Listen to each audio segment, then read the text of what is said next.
I'm real revolutionary right now. Support this man, Black Media. He makes sure that our stories are told.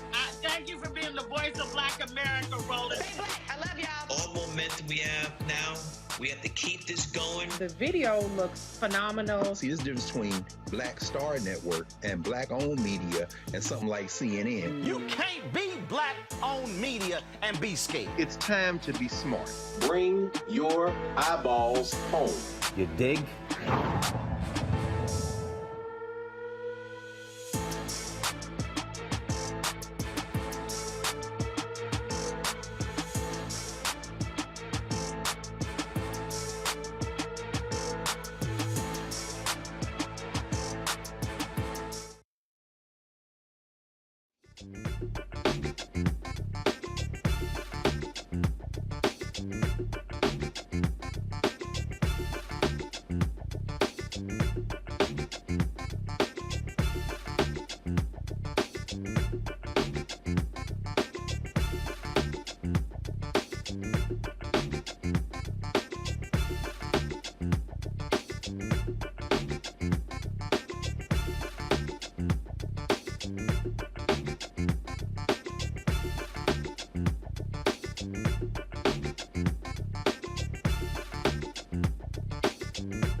Today is Friday, June 3rd, 2022. Coming up on Roland Martin Unfiltered, streaming live on the Black Star Network. Great job numbers for the month of May. President Joe Biden touts those numbers. We'll tell you about it. Plus, we'll talk with a Black economist about what do they mean for African Americans. You know, I cannot stand cowards.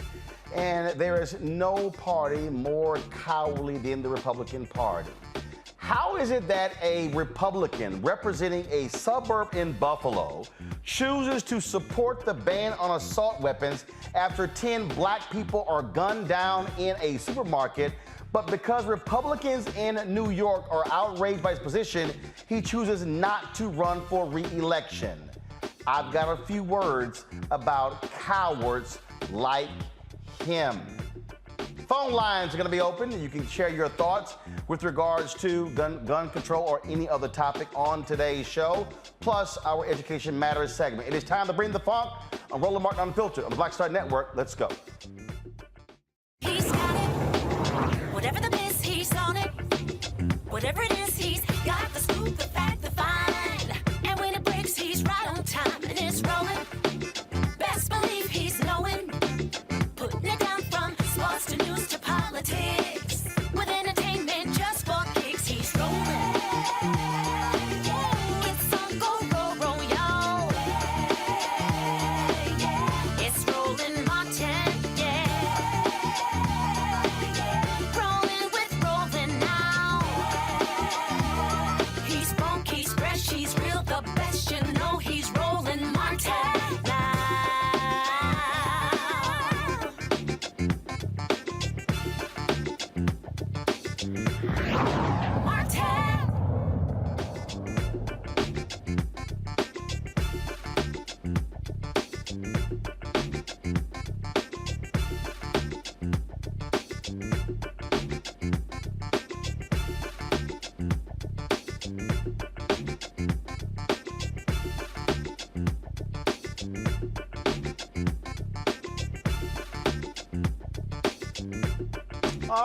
Many people said that the economy was slowing down, we're headed to recession, yet the May job reports came out today and it shows how we continue to have an improving economy.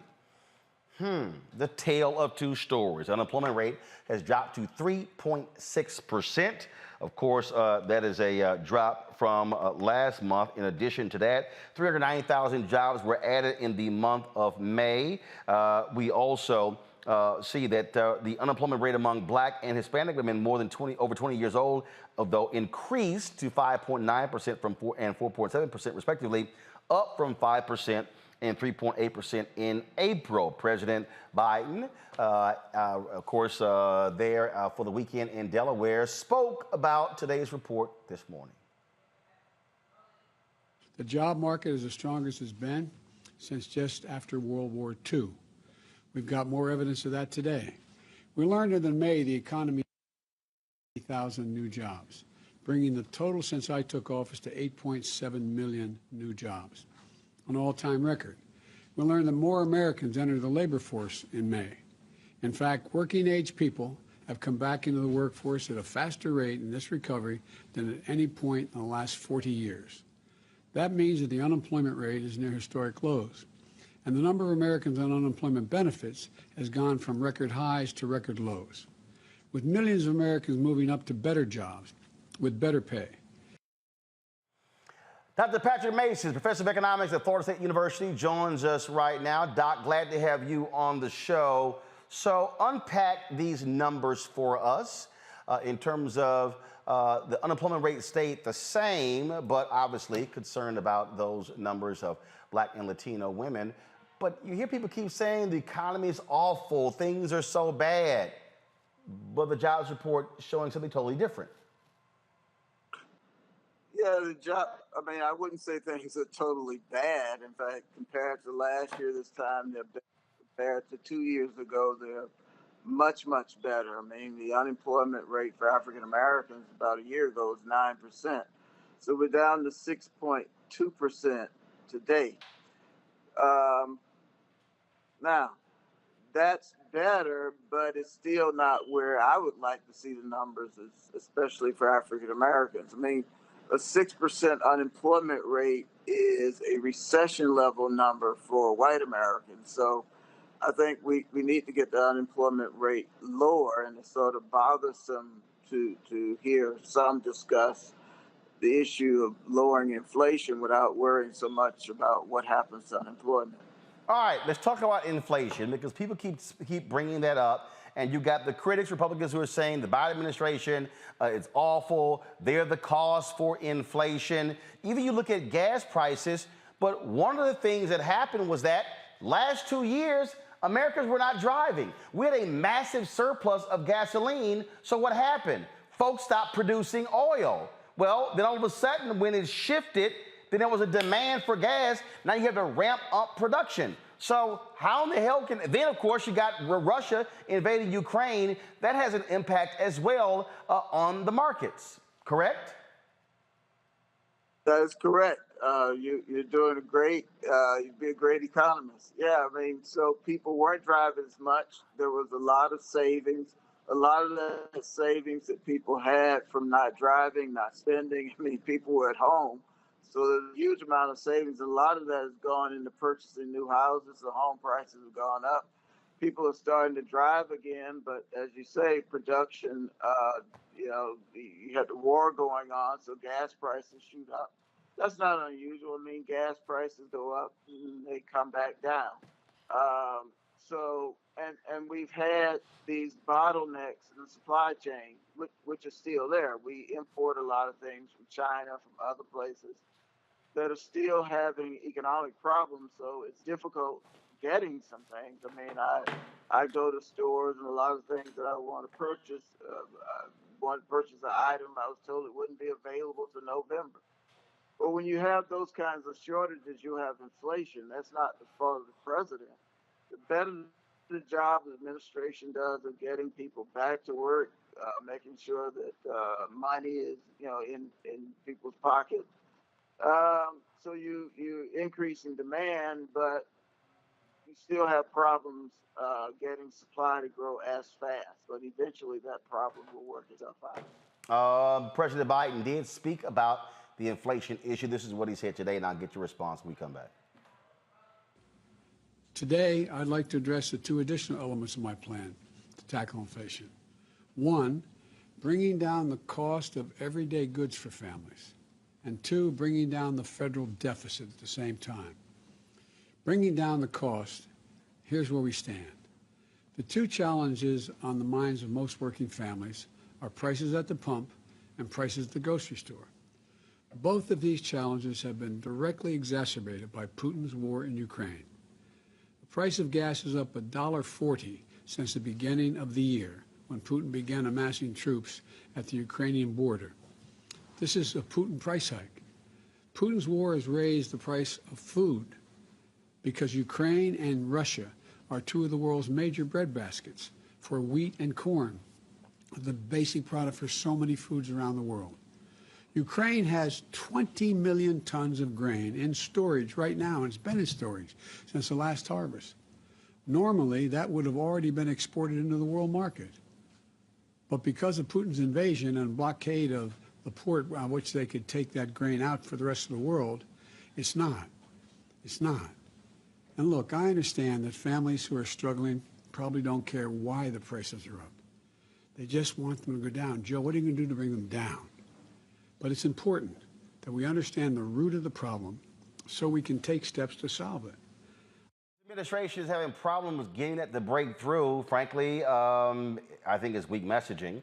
What more do you think they can do to better explain and get people to understand what is happening, as opposed to going, it's Joe's fault, it's Biden's fault, it's the White House fault, it's Democrats' fault?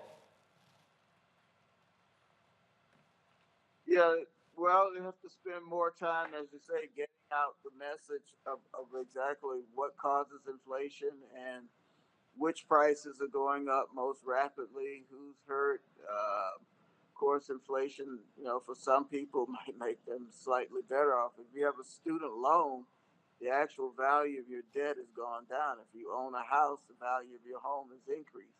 If you have a mortgage, the value of your mortgage has gone down with inflation. So some people are hurt, some people are worse off, and the administration has to do a continuous job of just getting out the message of all the different things that have gone into causing the current inflation. And, economic predictions about the future are always tricky, but try to give some better prediction on when they think that this inflation might be brought under control. And the numbers did ease down a little bit, report I saw last week.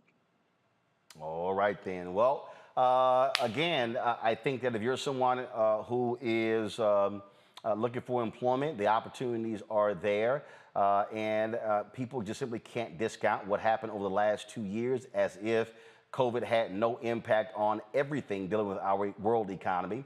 But unfortunately, it's people prefer the bumper sticker perspective when it comes to blaming someone for the problems with this economy. Yeah, I mean, and so the blame game, I mean, I guess a lot of that is political. Inflation, nobody likes higher prices. Nobody likes prices going up. But at the same time, when we look at the employment numbers and we look at things like the employment to population ratio, that's just the probability of having a job. Those numbers are close to where they were pre-COVID. And that to me is a more important indicator where we are economically than what the inflation rate has to be is at the moment. It's like what fraction of people actually have a job. The overwhelming majority of individuals and families depend upon wage income, and if they're not working, they don't have any income. And so those numbers look good. That story has to be told, emphasized again and again and again. And at the same time, let the public know what's being done to fight inflation. I do want to ask you this. There was an economist with the Department of Labor. I was looking at her tweets earlier, and she posted something about this very issue that I thought was interesting. We were trying to get her on the show, but were not able to do it. And she was showing a particular graph.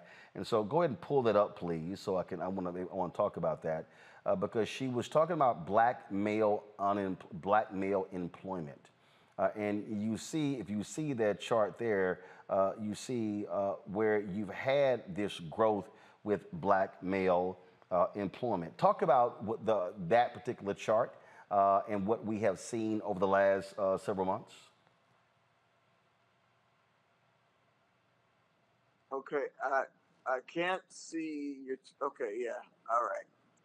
Yeah, that's is that total employment? I can't see the left side of it. But in any case, the employment numbers for black men, the employment population ratio, again, that's the probability of having a job, the fraction of black men with a job, has been increasing over the last year.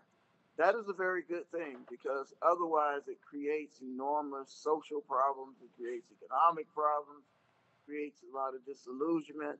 So it means that individuals are going back to work. The numbers for black women have also been increasing. And we want to see those numbers continue to increase. Like I said, my worry is that we will get so caught up into fighting inflation that we might go overboard and hurt the employee. And I think that should always be number one. Right? We should worry about whether or not people have a job, whether or not they're getting a paycheck, whether or not they can feed families, whether or not individuals can live their lives with a decent check. All right, Doc. We certainly appreciate it. Thanks a lot for joining us to discuss the May Jobs Report. Thank you. Appreciate it. All right, then. Going to go to now our panel now. Killer Bethea, communications strategist. Michael Imhotep, he is host of the African History Network show. Matt Manning, civil rights attorney. Glad to have all three of you here. Kelly, I'll start with you. I'm just, again, what I don't understand is I don't understand what this White House is doing when it comes to how you make the argument. Look, people out there are frustrated with what they're seeing. And so it's sort of like, okay, Biden comes out, he lays this out, and then, okay, that's it. That's it. I was reading a story today where a lot of his White House aides were talking about how they should be doing more town halls, being out there, but then they go back and forth, and then they scrap them. And then they don't do it. And I'm sitting here going, okay, you've got all of this positive economic information, and if you don't know how to convey that, well then, yeah, I can see why his poll numbers are as low as they are, and I can see why people are actually confused and allowing them to accept the blame. I literally have no idea what the hell they're doing and why it's so hard to articulate what the issue is. Your guess is as good as mine on that point, but it is confusing from a communication standpoint, because on the one hand, like you said, there is good news in that numbers are going up as far as jobs are concerned, but on the other hand, the pain at the pump is very real. The fact that there's a baby formula shortage is very real. The fact that it costs almost $7 for a box of cream of wheat in Baltimore City, that is very real right now. So I don't want to say it doesn't matter that the jobs report was good, but for everyday people who already have a job, who are already making money, it kind of doesn't matter that other people are getting jobs. How are they going to spend the money that they have now from the jobs that they have right now in such a way that it can sustain the way that they are used to living? And right now, the answer to that question is they don't know, because around them, everything just seems to be, going up in flames between gas prices and food prices and everything else going on in the world right now that is, in their face, so to speak. It can be incredibly overwhelming in a negative way. So what the Biden administration needs to do, obviously they need to, promote the good news as much as they can, but they also need to reconcile the bad news, so to speak, to let the American people know exactly what they are going to do about inflation, because it's not enough saying that, oh, the experts are saying it's going to tailor off, because they've been saying that for almost a year at this point. We need actual answers as to how the Biden administration is going to rectify this issue, because it can't keep going at this rate and expect the votes that they need come November. But the point that I'm making here, Michael, that is still, it's confusing to me. When you're able to say, hey, folks, and to me, it has to be repeated over and over again. Hey, this is what the price of gas was in January before Putin went into Ukraine. Gas has gone up $1.40. Now, the reality is, Biden can't stop that. Congress can't stop that. And I think part of this problem is that we have a bunch of simple Simons in this country who somehow don't understand that we literally are living in a global economy, and what the hell happens on the other side of the world has a direct impact on price of gasoline in the United States. Well, you're absolutely correct. The European Union, it just came out 8.1% inflation year over year. So what happens on the other side of the world impacts what happens here in the U.S. So yes, Biden and the White House, they need to have town hall meetings. They need to communicate the message over and over and over again. Also, they really need to hire some social media experts who can break this information down, disseminate this information to people who don't follow this on a daily basis, to Generation Z, to millennials, etc. They have good numbers. Just like, I think week before last, because we went on last Friday for Memorial Day. Week before last, I talked about this 19-page document at whitehouse.gov that breaks down how the Biden-Harris administration policies are helping the African American community. You would think that they would have that like on the front page of whitehouse.gov. Okay, I know about it because I research things like that. But a lot of people don't know this stuff exists. If people just Google, how have the policies of the Biden-Harris administration helped African Americans? But they're not. Okay, but Michael, that's the point. Yeah. No, the average person's not going to Google it. So you have to say it. It has to be consistent. You got to be flooding the zone. You got to be pushing people out there, driving the messaging. And I'm sorry, that's what they're not doing. And it's confusing to me why they're not. I mean, look, you mentioned social media. The story that I saw today, you got 70 people working in the White House dealing with social media. What the hell? What are they doing, though? I have no idea what the hell they're doing. Yeah, I don't know. So, there's you can have people working on social media, but they're not effective in working in social media. So I'm like, what are they doing? So this is the other thing. So you have to, some of this may have to do with Biden being from a generation that, most of the time when Biden was in the Senate, for instance, right? This was before social media really got big. Yes, we know he was in the White House with Obama, but it's like if you have somebody, say for instance, just give an example, Alexandria Ocasio-Cortez.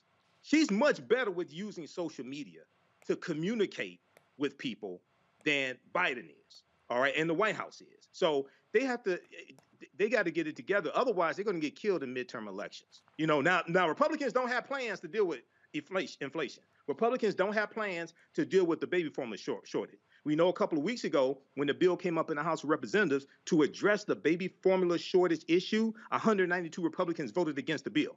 They don't have plans to deal with it, but they're going to just complain about it and galvanize their white supremacist base, along with critical race theory and all these other bills, voter suppression, to take back the House and the Senate. So we have to fight against that also. Bottom line here, Matt, you have strong economic numbers. Yes, you have inflation. Yes, you have an increasing gas prices, but you got to be able to better articulate what you're doing. And you got to show people, and I think that's what they're not doing. They are not doing an effective job in showing people. It's just sort of this, yes, you have people who are operating in an analog world when you live in a digital world. That's exactly right. And right now it's more important than ever, not only to piggyback what both Kelly and Michael have said, but to disseminate that information and to make it digestible. Because to Kelly's earlier point, I think the American citizenry right now is scared. I mean, there's so much going on. There's so many things that are having a measurable effect on their lives. So I think it's important for the Biden administration to counter that by saying, look, there is some good going on, and that good hopefully will translate to a better life for you. And here's how we anticipate that will happen. So for them to not be harnessing the power of social media particularly is concerning, but I think you're exactly right. It's a generational divide. But the thing about it is he's been around long enough and his administration has been around long enough to know that that's how the vast majority of Americans are getting their news these days and are being met with information. So for them to not harness it is purely negligence at this point. It makes no sense to me whatsoever. All right, folks, phone lines are open. If you want to share your thoughts about the subjects we're discussing today, you can give us a call, 202-890-1199, 202-890-1199. If you, of course, are a member of our Bring the Funk fan club, you have an opportunity to call in. So please give us a call, 202-890-1199, 202-890-1199. Got to go to break. We come back. More on today's show. We'll talk about what's happening in the state of Maryland with State's Attorney there, Aisha Brave Boy. So, folks, be sure to call in and also support us in what we do. Download the Black Star Network app, Apple phone, Android phone, Apple TV, Android TV, Roku, Amazon Fire TV, Xbox One, Samsung Smart TV. And, of course, you can also join our Bring the Funk fan club. Every dollar you give goes to support this show. Checks and money orders to P.O. Box 57196, Washington, D.C. 20037-0196. Cash App, $RM Unfiltered. PayPal is our Martin Unfiltered. Venmo is RM Unfiltered. Zelle is Roland at RolandSMartin.com. Roland at RolandMartinUnfiltered.com. And don't forget, if you're on Facebook and YouTube, hit that like button as well as hit the share button as well. We'll be right back.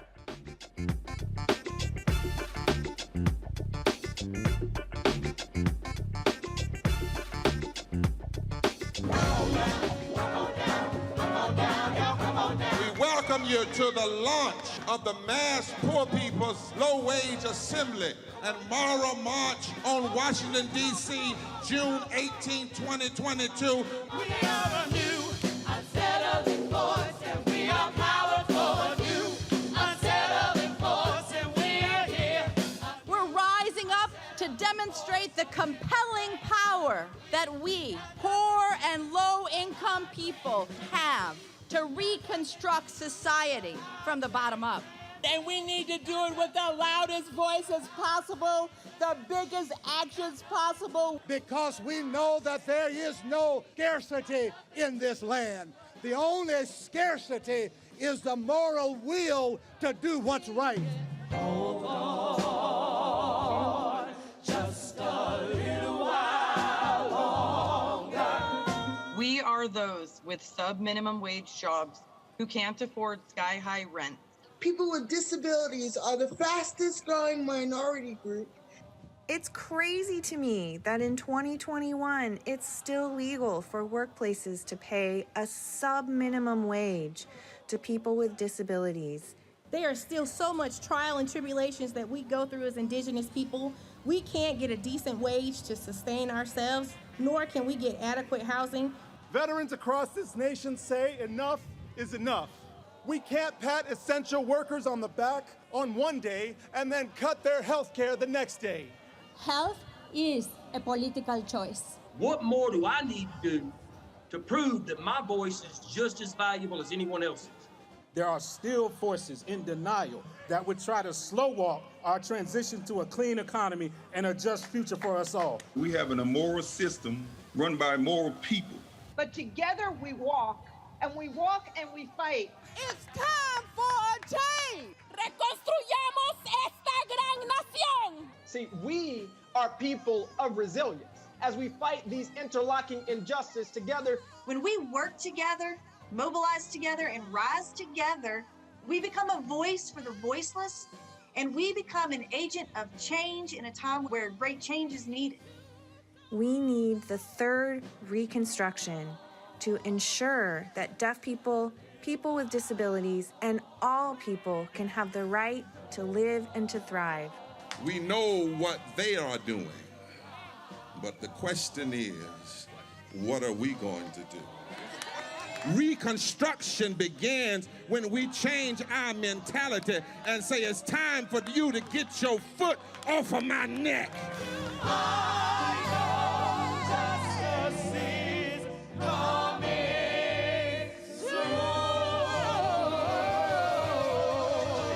I'm Deborah Owens, America's Wealth Coach and host of Get Wealthy. On the next Get Wealthy, here's the good news. Black women are the fastest growing segment of business owners. The not so good news, the average business by Black women is only earning revenues of $45,000 or less.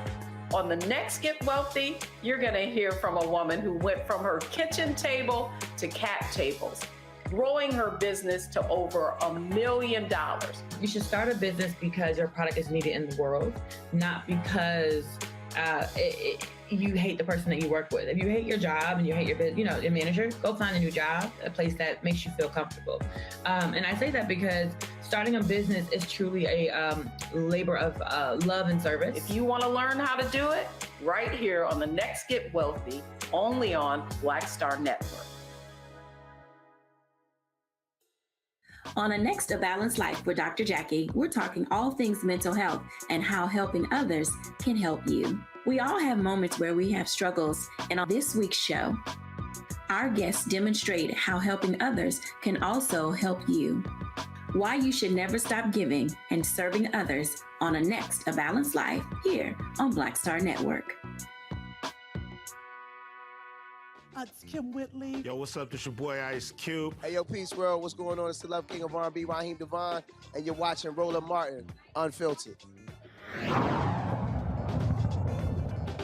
Right here. Let's go. Folks, the mayor of Baltimore plans to sue a major gun manufacturer, the nation's largest manufacturer of ghost guns, Polymer 80. Brandon Scott says that the gun company, quote, intentionally undermines federal and state firearms laws by designing, manufacturing, selling, and providing ghost gun kits and parts to buyers who do not undergo a background check. Also, there's a new law in Maryland requiring ghost gun owners to register their guns with a serial or PIN number. Ghost guns cannot be sold or transferred without proper identification. Aisha Braveboy, she is the Prince George's County State's Attorney. She joins us right now to talk about this ghost gun ban in Maryland. Glad to have you back on the show. So walk folks through who don't even know what a ghost gun is. Sure. Well, a ghost gun is typically purchased online. It's purchased in a kit, so it doesn't come fully assembled, which is how it gets around some of uh, some states' laws, which of course Maryland now has taken steps to ensure that these ghost guns fall under what we call our firearms safety laws, which would require them to be held to the same standards of it as any other gun manufacturer or distributor in the state, or those who sell to people in our state. But I can tell you that Maryland is banning the sale of ghost guns starting on June 1st. So there should be no new sales or transfer of ghost guns in the state of Maryland. What Maryland did do was allow individuals who had lawfully purchased ghost guns prior to June 1st to be able. Looks like we lost State's Attorney Brave Boy. We're going to try to get her back. Lost her connection right there, so we'll work on that, folks. First of all, do understand last night the House Judiciary Committee actually passed out of committee. No Republicans voted for this. Of course, the focus of actually advancing this bill to protect our kids. It was a bill that was, of course, pushed by Congresswoman Sheila Jackson Lee and others. It is called the Protect Our Kids Act. It's going to do a number of different things, which includes raise the age for purchasing a semi-automatic centerfire rifle from 18 to 21, restrict large capacity magazines, establish requirements regulating the safe storage of firearms, expand ban on bump stocks, gun modifications, and restrict access to ghost guns. Do we have State's Attorney back? All right, then. Glad to have you back. When we talk about how significant these ghost guns are, I mean, how major is it? How have they expanded in terms of the last several years in popularity? Well, I can tell you back in about 2016, 2017.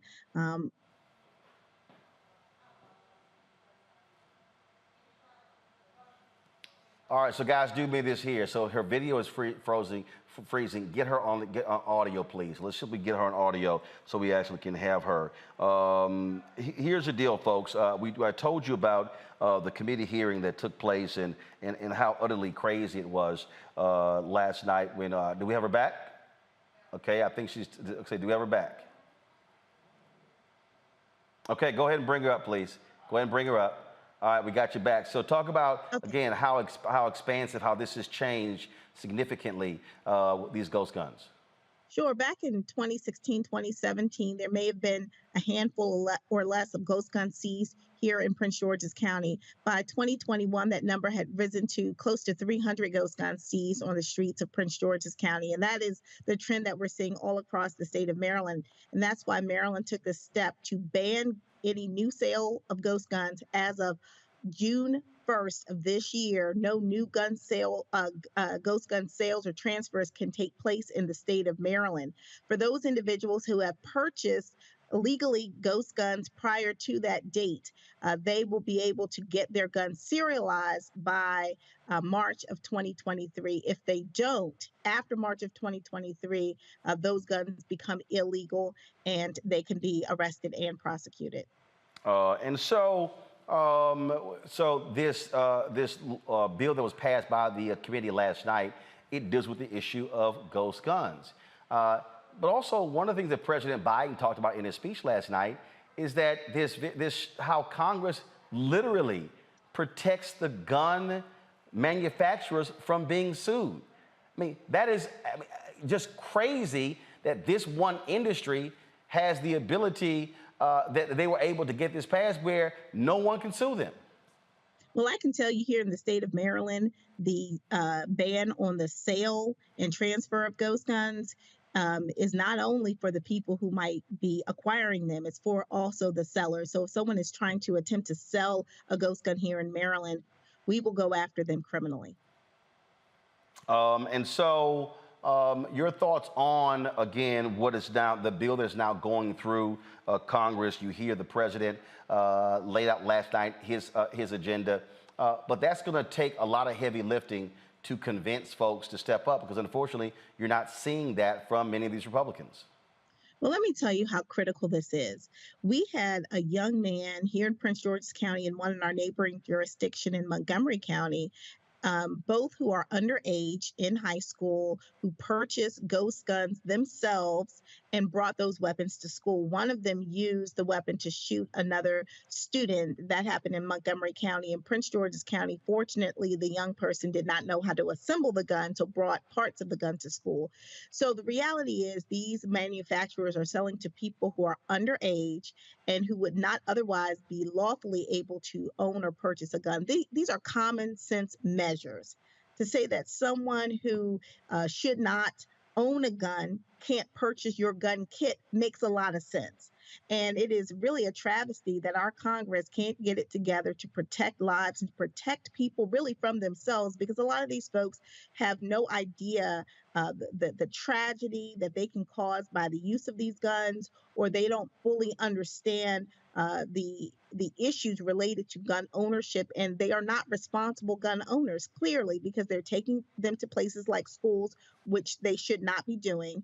Some of these individuals have mental health issues. Some of them could not pass a background check, but yet they're able to purchase assault weapons and guns that can kill people, and also they could hurt themselves. So this is a huge issue, and really Congress just has to get it right. This is common sense stuff. This is not rocket science. We need to save lives. State Attorney Brave Boy, we appreciate, of course, the work that you're doing, and we're going to keep doing our best to push this issue as well. Thank you. All right, folks, to our panel and to the people who are watching and are going to be calling in, I want to give y'all an example when we talk about cowards. If you saw last night any of the testimony that took place, I mean, there were a whole bunch of cowards who were on that committee, individuals who really don't care about children, individuals who seriously are not interested in dealing with the issues that we are talking about. Congressman Mondaire Jones was one of the individuals who was advancing the bill last night on the committee, and he talked about where we must stand in this battle, where we must stand when it comes to fighting Republicans who are not willing to be serious about this issue. And I want to play for you what he said, because it really is important for you to hear what he said, because it is, how can I put this here? It is beyond problematic for me to see what these folks are doing and how they are responding to this critical issue. Listen to what he said. And I'm proud to support it today in committee. As the youngest member of this committee, I need to address my Republican colleagues on behalf of the generations of young people whom Republicans have condemned to grow up in fear that they will be gunned down at school. When I was just 11 years old, something that then seemed unthinkable happened. 2 students killed a teacher and 12 of their classmates at Columbine High School. I was afraid. All of us were. But still, I had hope that by the time I was in high school, nothing like the shooting at Columbine would ever happen again. I had faith that adults would step up. I never imagined that mass shootings, let alone school shootings, would become our new normal. Yet that is exactly what has happened. What was once unthinkable has come to feel, for many Americans, unstoppable. Since Columbine, more than 311,000 children have experienced gun violence at school. There were more school shootings last year than in any year since 1999, the year of Columbine. And there have been more than 200 mass shootings this year already. The leading cause of death of American children is now gun violence. Behind every one of those statistics is the story of a person, often a child, who mattered. Before we even had time to grieve for the 10 people murdered by a white supremacist in Buffalo, New York, my home state. Another gunman killed 19 children and 2 adults in Uvalde, Texas. 4 children are orphans because their mother made the ultimate sacrifice, not on the battlefront in Iraq or in Eastern Europe, but in the classroom. And their grieving father died. I want to show y'all what a coward looks like. And then some of you may say, man, Roland, that's kind of cold. But this is what a Republican coward looks like. I want you to go to my iPad. So Congressman Chris Jacobs is in his first year in Congress. He represents a suburban district of Buffalo. Listen to me say it again. He represents a suburban district in Buffalo.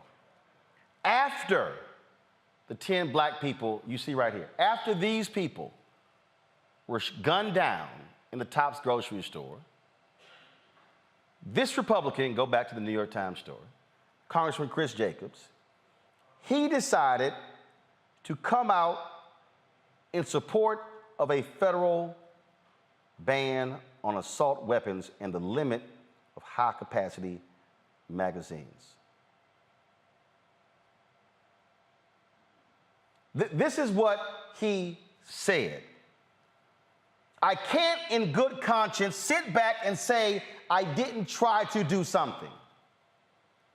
Next paragraph says, it took only 7 days for political forces to catch up with him. What happened? The state chair of the Republican Party came out against him. Donald Trump Jr. came out against him. And then Jacobs announces he's not running for re-election.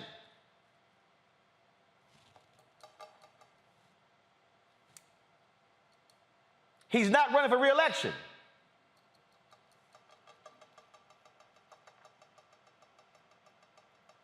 He then says, we have a problem in our country in terms of both our major parties.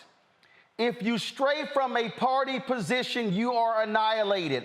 For the Republicans, it became pretty apparent to me over the last week that issue is gun control, any gun control.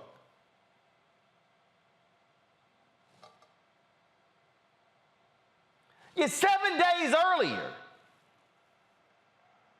I can't in good conscience sit back and say I didn't try to do something. So here's my problem. My problem is, instead of Congressman Jacobs looking his party in the eye and saying to the Republicans, if any of you are against me, fine. If I lose re-election, fine. But I'm not going to stand here as a member of Congress and do nothing. I'm going to support my position. Well, that's not what happened. He cut and ran. He did the exact same thing that Arizona Senator Jeff Flake did when he chose not to run for re-election because he was opposing Donald Trump. What they didn't do was what Senator Ben Sasse did, where he was critical of Trump. Then he went quiet because he was afraid that they would run somebody against him, and he sucked up to Trump. Then, after he won, then he went back to criticizing them. Republican after Republican, afraid to stand up and take a position. They would rather not run for re-election. What I don't understand is, how can you say, quote, I can't in good conscience sit back and say I didn't try to do something, and I'll come back, when you're really a coward?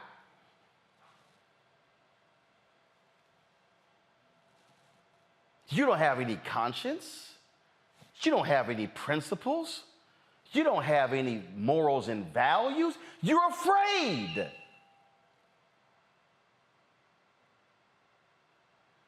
Those who aren't afraid would say, come on.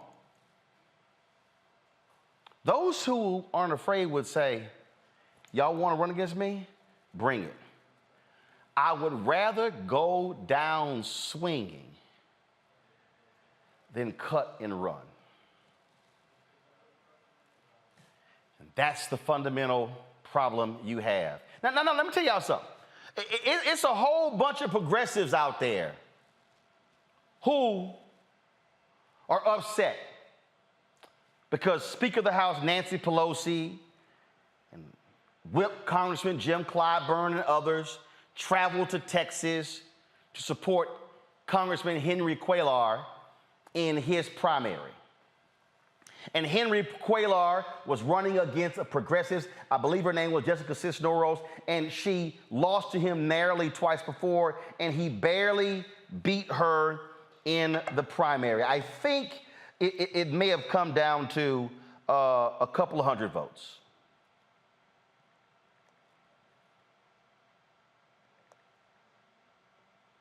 I'm going to pull it up.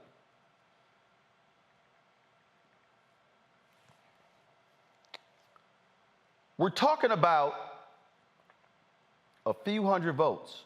Yeah. 177 votes. 177. Now Cuellar could have said, I don't know. I'm running against a progressive. I might not win, so let me just not run for re-election. He said, no. He said, bring it. And you got progressives who are upset because how dare y'all support Cuellar because he's pro-gun, he's anti-abortion. But he ran and said, you want this? You got to beat me. What we must understand is that Republicans in America, when it comes to this issue of gun control, they are cowards. They are not patriots. They are cowards. Those who support them are cowards. When I look at conservative media folks like Joe Pagliarulo, I know Joe, Dana Lash, or Dana, go after Senator John Cornyn saying, oh, come on our show and discuss this because they're so ardently opposed to guns. They're cowards too. Yes, I said it, you're cowards too.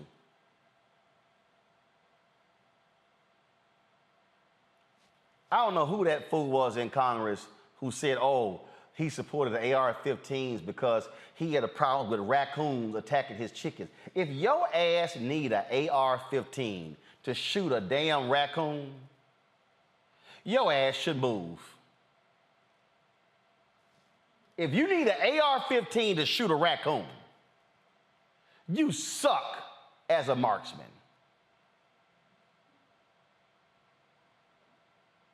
Folks, they're cowards.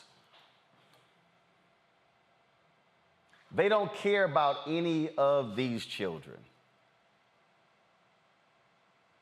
They don't care if any of these children had Republican parents. They don't care about the black folks in Buffalo. They would rather sleep with and be intimate with their guns than care about Ruth Whitfield,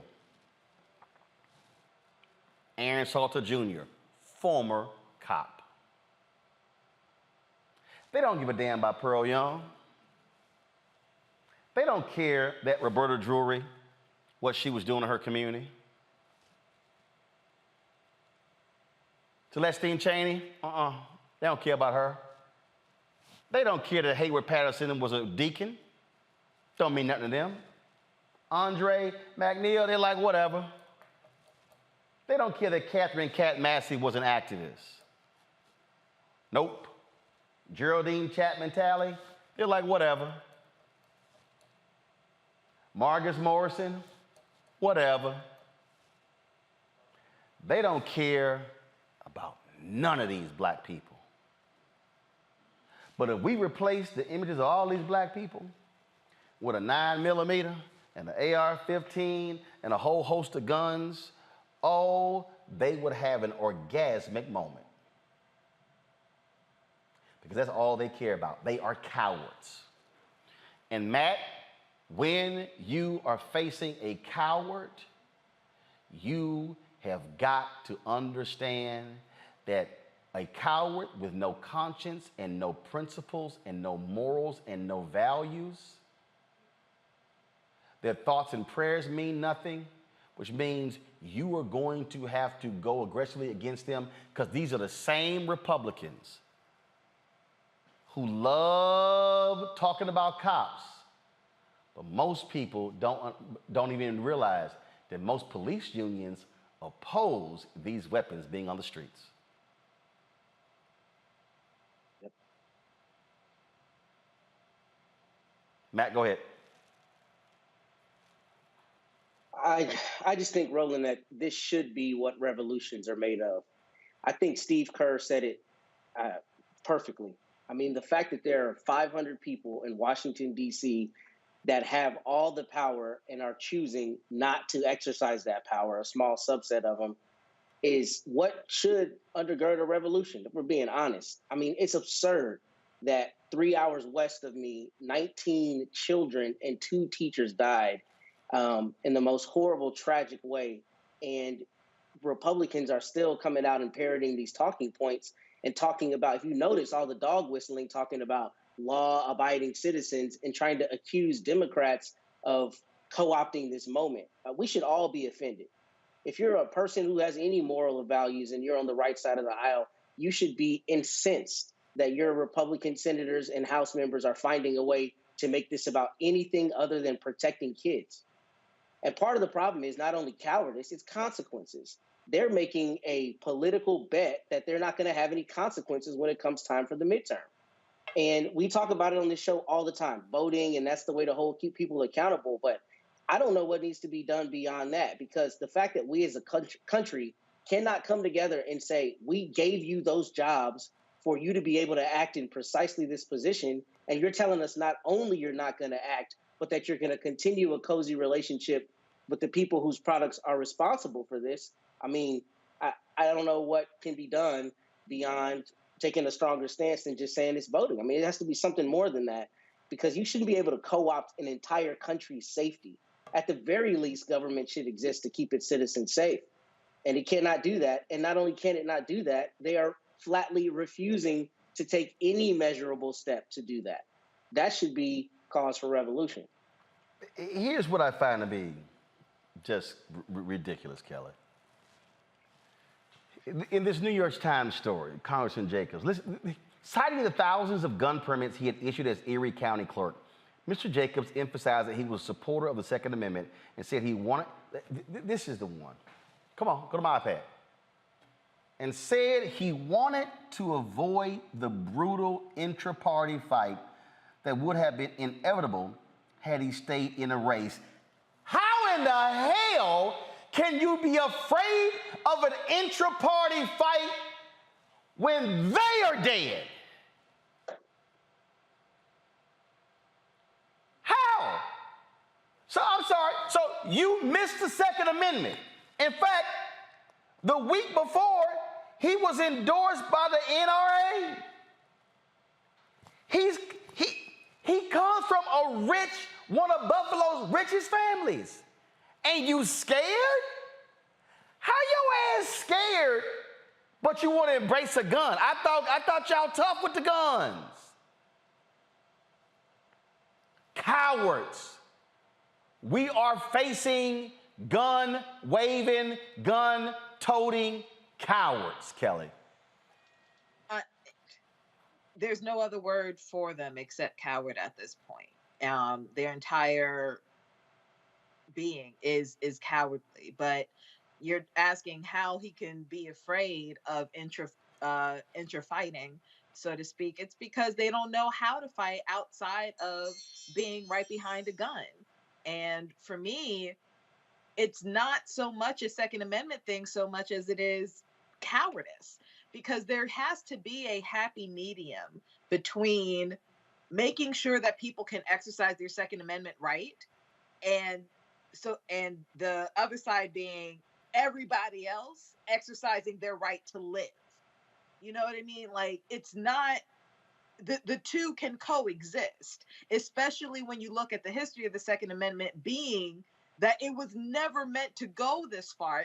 The Second Amendment, and I'm sure Michael knows way more about this historical fact than I do, it was never meant for people to just have the right to weapons of mass destruction.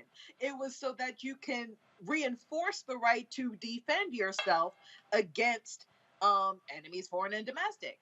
So for me, it really has to come to we have to reconcile being able to defend ourselves and being able to live. But more importantly, life outside the womb has to live, because that's the thing with Republicans right now.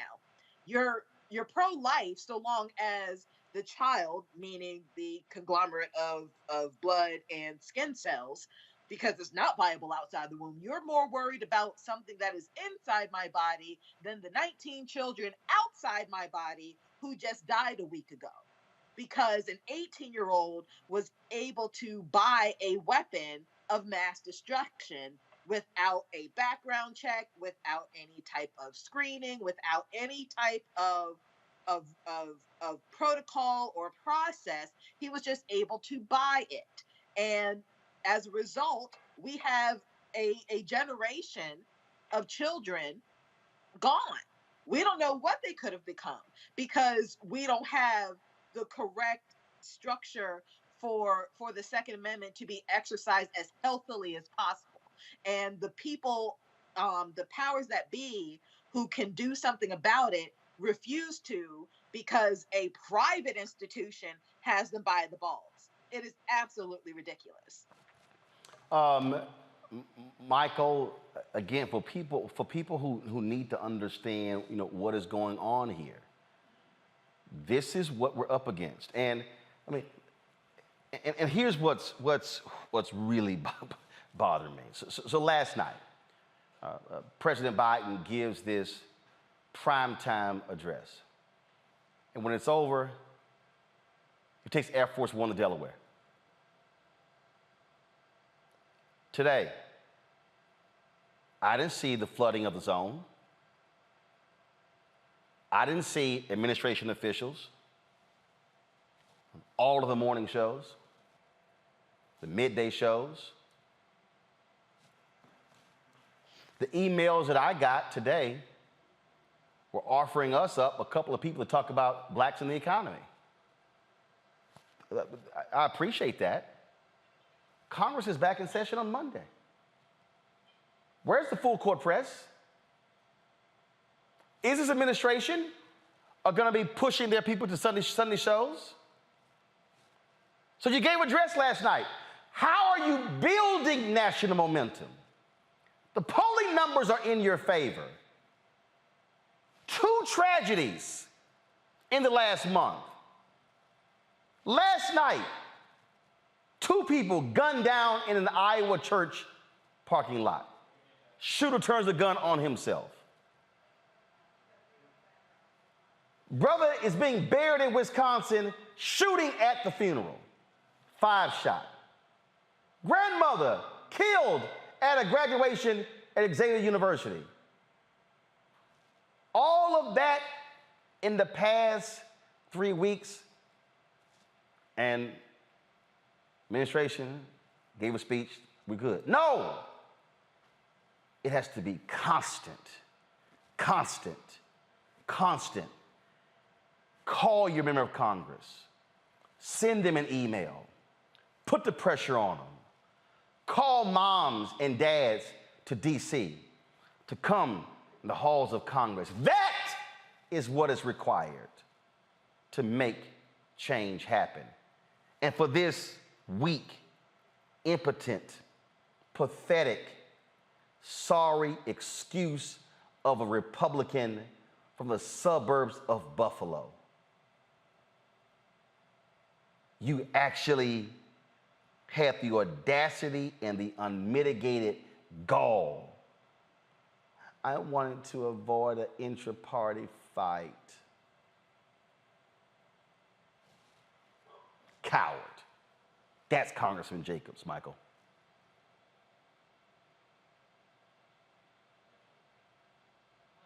yesterday, you saw some of the cowards showing their guns and bragging about their guns also. Because these are cowards. That's why they want guns, and that's why they want big guns as well, and that's why they want to brag and show them off. That vote was 25-19. It was upon party lines. Republicans voted against the Protecting Our Kids Act because they don't care about protecting kids, not even white children. They really don't care about protecting white children either. These are prostitutes of the National Rifle Association. That's exactly what they are. They're prostitutes of the National Rifle Association. This is why we need to go to congress.gov, look up these bills, and look and see who voted against these bills, because what you vote for shows me what you value. Not what you say on MSNBC, not what you say on Fox News, but how you actually vote. Okay, so and when you look at some of the statements from them, whether it's Representative Jim Jordan of Ohio, whether it was dumbass Louis Gohmert out of Texas, who's, you know, I'm sorry, he's from Texas, Roland. Yeah, dumbass like Louis Gohmert, things like this.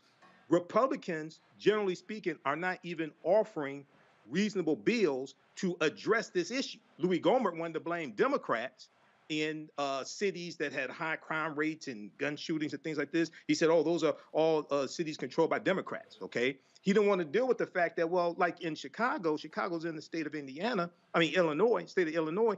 Well, Indiana has lax gun laws, and a lot of those guns that come into Chicago come from Indiana, okay? Because the gun laws in Indiana are different than the ones in Illinois. So this is why we have to vote these people out of office and understand. And the other thing is, going to what Matt said, what else can we do besides vote? Go to FEC.gov, Federal Elections Commission, look and see who are the corporations that finance a lot of these people who keep blocking these bills, and launch economic withdrawal strategies, economic boycotts against 4 or 5 of these top corporations, and put a price, put a penalty on these corporations for financing these people who keep voting against our own interests. And just redistribute the pain, as Dr. King said up with April 3rd, 1968 in his last speech. Where do we I've been to the mountaintop. And just so people understand what we're dealing with, Ohio is literally on the verge, y'all, of letting teachers carry guns after just 24 hours of training. Right. Yep. Now, y'all know this ain't nothing but a recipe for disaster. Yeah. You already know what that is. And by the way, for all of y'all who are wondering, again, when we talk about who, you know, and this is where, I'm sorry, Joe Biden needs to stop with the bullshit. He needs to stop sitting here talking and acting as if he's dealing with reasonable Republicans. He made a comment about dealing with McConnell and John Cornyn. They're not reasonable. If you don't believe me, watch this here. Dana Lash, who had a show on the NRA's channel, this is what she sent out. For the past 2 weeks, we've asked John Cornyn to join the broadcast and discuss the Senate's pending gun control legislation. For 2 weeks, they've said next week. In the past, his staff reached out to us to inquire about having him join. This is what he said. Dana, nothing pending now. Happy to come on if something develops. This is the man who's supposed to be leading the Republican side on gun legislation. But just so y'all understand, he ain't trying to sit here and do nothing about guns, y'all. Because he literally sent out a tweet early, let me find it, where he basically said, yeah, I ain't trying to sit here and deal with that. We gonna deal with the mental health stuff. Y'all, they're not. Here it is right here. Here it is right here. This is where the tweet that first came in. Any deal on guns will need John Cornyn's support. In an interview, he said, quote, "It will be embarrassing if the Senate can't agree on a deal after the Uvalde shootings. It would feed the narrative that we can't get things done in the public interest." This is how he responded to the tweet. I'm not talking about restricting the rights of law-abiding citizens under the Second Amendment. I'm talking about identifying people with criminal and mental health problems that are a threat to themselves and others. Y'all, they ain't doing nothing. Senator Cornyn, since you so happily to go on Dana Lash's show, come on, Roland Martin Unfiltered. Unlike Dana, who moved to Texas, I'm a native Texan. I still vote there. So I'm a constituent as well. Why don't you come and have the conversation with us? If you're not scared. Don't run to Fox News. Don't run to OAN. Don't run to Newsmax. Don't run to the Blaze. Don't run to conservative radio. Come talk to black people. Let's have that conversation. Folks, speaking of conversation, here's a phone number for you to give us a call. If you want to share your thoughts, 202-890-1199, 202-890-1199. Love for you to give us a call to share your thoughts with regards to this issue and so many others. Folks, speaking of the issue of guns, New York lawmakers passed a bill that's going to raise the minimum age to buy a semi-automatic rifle from 18 to 21.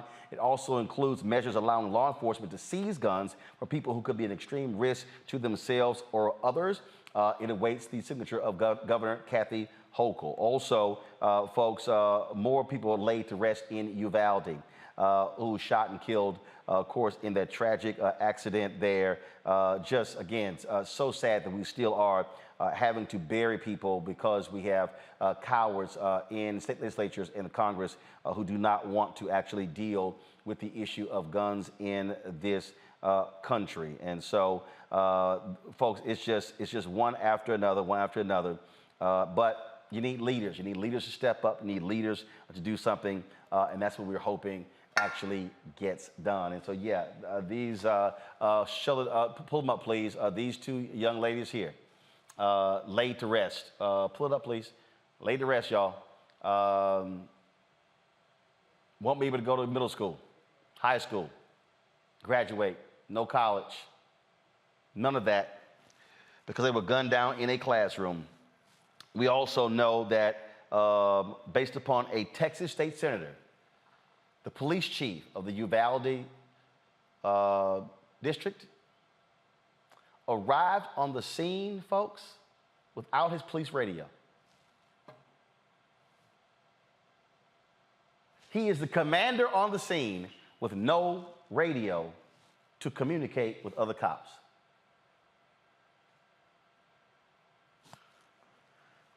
I can't even say how utterly ridiculous what happened there in Uvalde.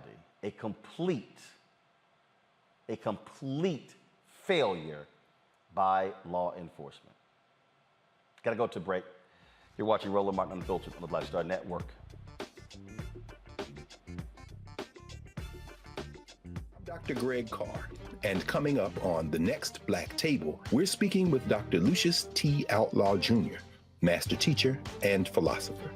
He takes us on his journey to discover and celebrate Black philosophy. From my undergraduate years at Fisk all the way through my PhD, I was never in a philosophy class where I had a professor who was a person of African descent, nor a sign of text written by a person of African descent, ever. How he pushed back at those who said there was no such thing and got us all thinking about what it means to be Black.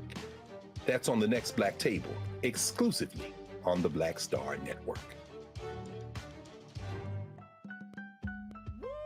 We're all impacted by the culture, whether we know it or not. From politics to music and entertainment, it's a huge part of our lives, and we're going to talk about it every day right here on The Culture with me, Faraji Muhammad, only on the Black Star Network.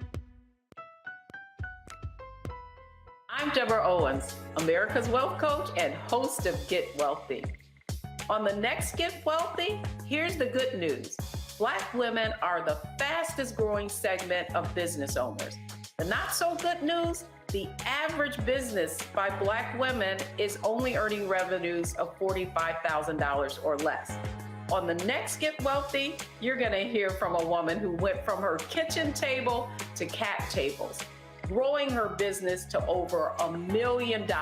You should start a business because your product is needed in the world, not because you hate the person that you work with. If you hate your job and you hate your manager, go find a new job, a place that makes you feel comfortable. And I say that because starting a business is truly a labor of love and service. If you want to learn how to do it, right here on the next Get Wealthy, only on Black Star Network.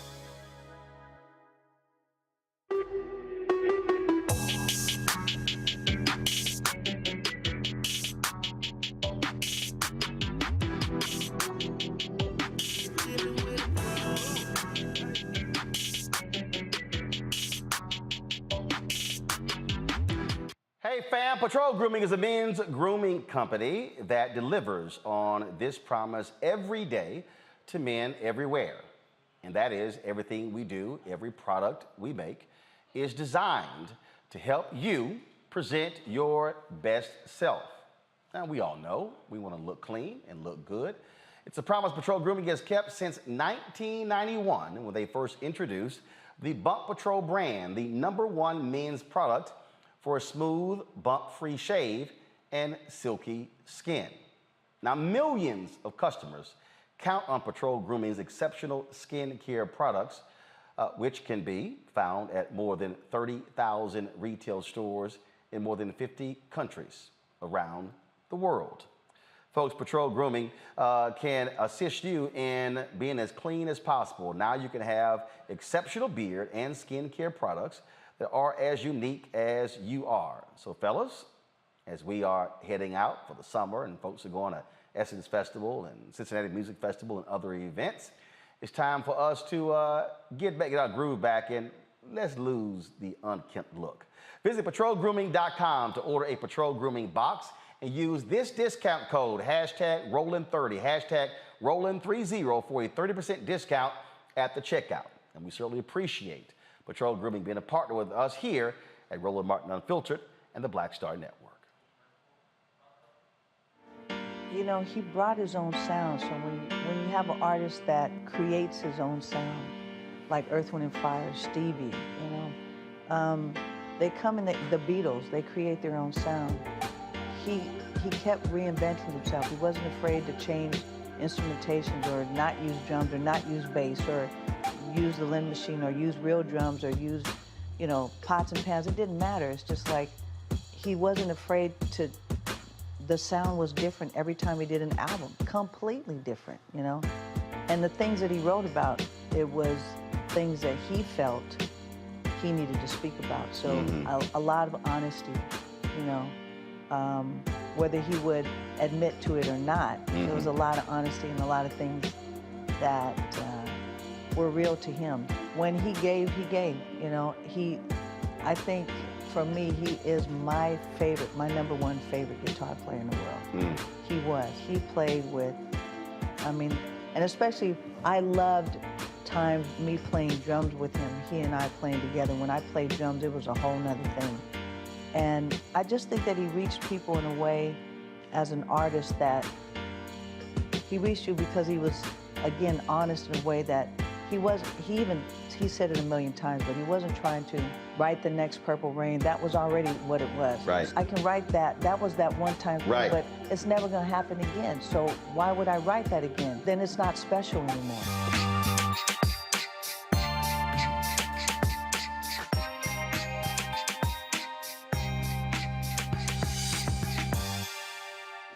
My name is Charlie Wilson. Hi, I'm Sally Richardson Whitfield. And I'm Dodger Whitfield. Hey everybody, this is your man Fred Hammond, and you're watching Roland Martin, my man, Unfiltered.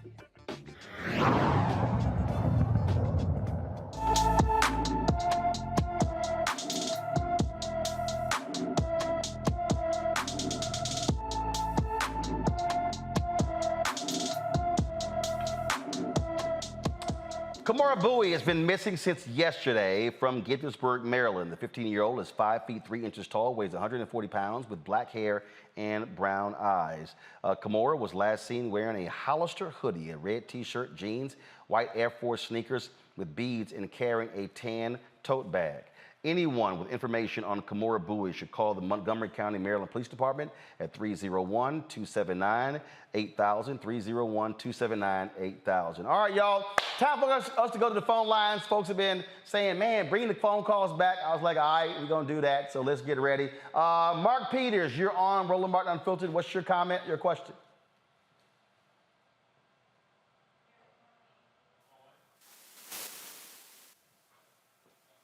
Mark, you there? All right, Mark's not there? All right, y'all, tell me what's up. Mark, are you there? All right, Mark, are you there? All right, folks, let's go to, let's put Mark on hold. Let's go to Carlo Wilson. Is it Carlo Wilson? Carlo, are you there?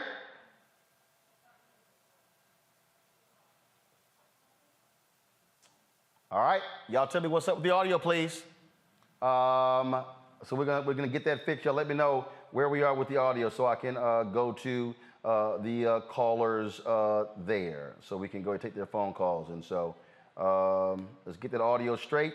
I do want to read this story here, folks. Remember we told you the story out of Buffalo where one of the women who was in the store, she called 911 and the woman hung up on her. So remember she told her story? Play that video. When she called into the television station, and she literally said she's trying to call the cops. She calls 911, and the woman get an attitude with her.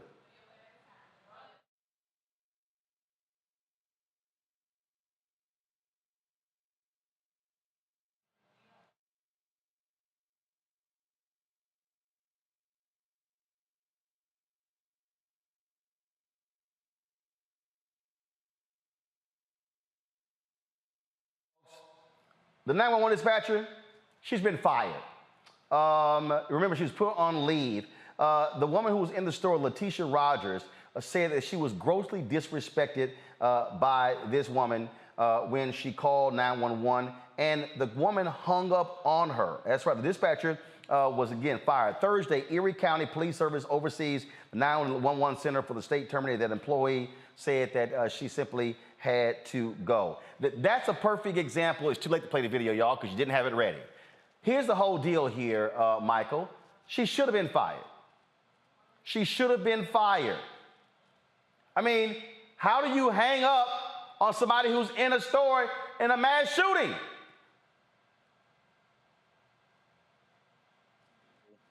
Of Assistant Manager Letitia Rogers when she called in.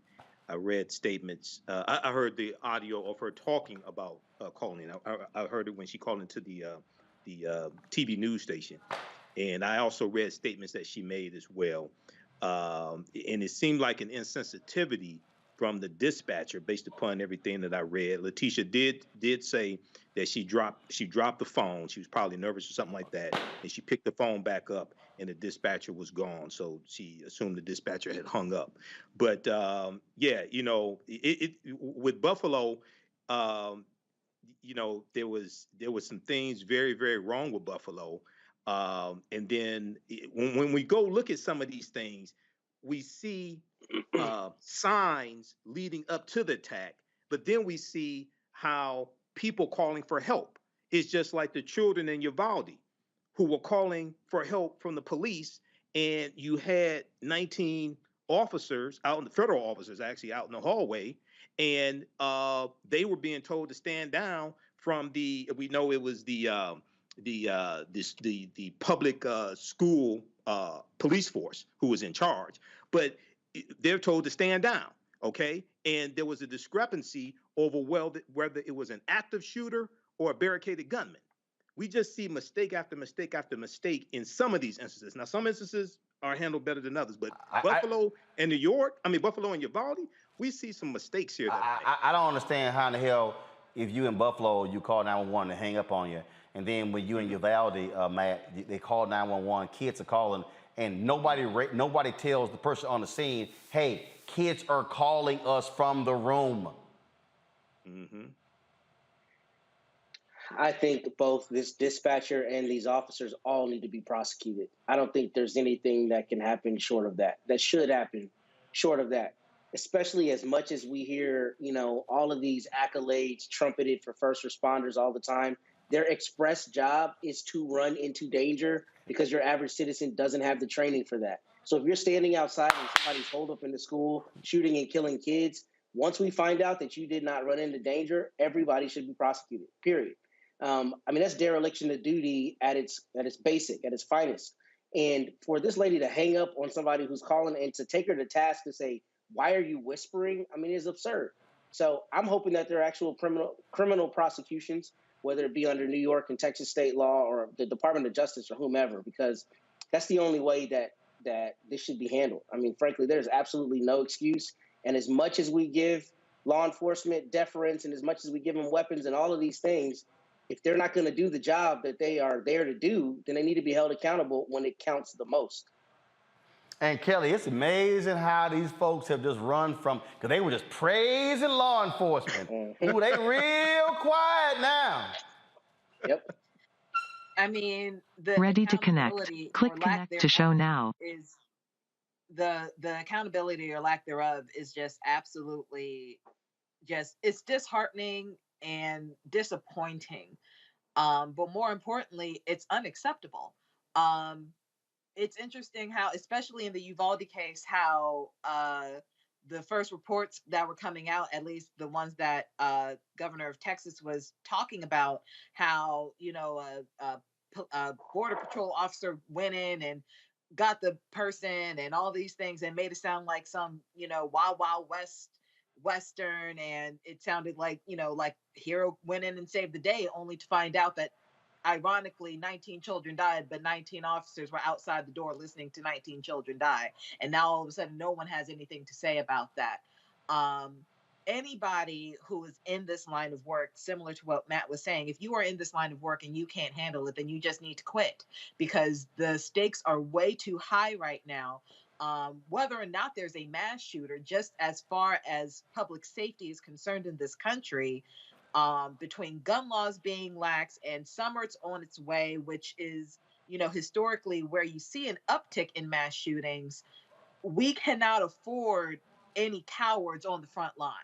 So if you find yourself teetering on between whether you're going to be a hero or a coward, like the fact that you're teetering at all, you need to quit, because we can't have people out there like you in any way, in any shape or form, in a position to protect our babies, to protect us, and to protect themselves. Like, you got to go. You need to find another job. Absolutely. All right. Are we going to a break? Are we going to have phone calls when we come back? Good. Folks, we're going to take your phone calls when we come back. Finally got it straight. I shouldn't have to be asking 3 times. All right. Number to call, 202-809-1199, 202-890-1199. We'll be taking your phone calls when we come back on Roland Martin Unfiltered on the Black Star Network. On the next A Balanced Life with Dr. Jackie, we're talking all things mental health and how helping others can help you. We all have moments where we have struggles, and on this week's show, our guests demonstrate how helping others can also help you. Why you should never stop giving and serving others on a next A Balanced Life here on Black Star Network. I'm Dr. Greg Carr, and coming up on the next Black Table, we're speaking with Dr. Lucius T. Outlaw Jr., master teacher and philosopher. He takes us on his journey to discover and celebrate Black philosophy. From my undergraduate years at Fisk all the way through my PhD, I was never in a philosophy class where I had a professor who was a person of African descent, nor a sign of text written by a person of African descent, ever. How he pushed back at those who said there was no such thing, and got us all thinking about what it means to be Black. That's on the next Black Table, exclusively on the Black Star Network. Hi, y'all doing? It's your favorite funny girl, Amanda Seals. Hi, I'm Anthony Brown from Anthony Brown and Group Therapy. What up, Lana Well, and you are watching Roland Martin Unfiltered.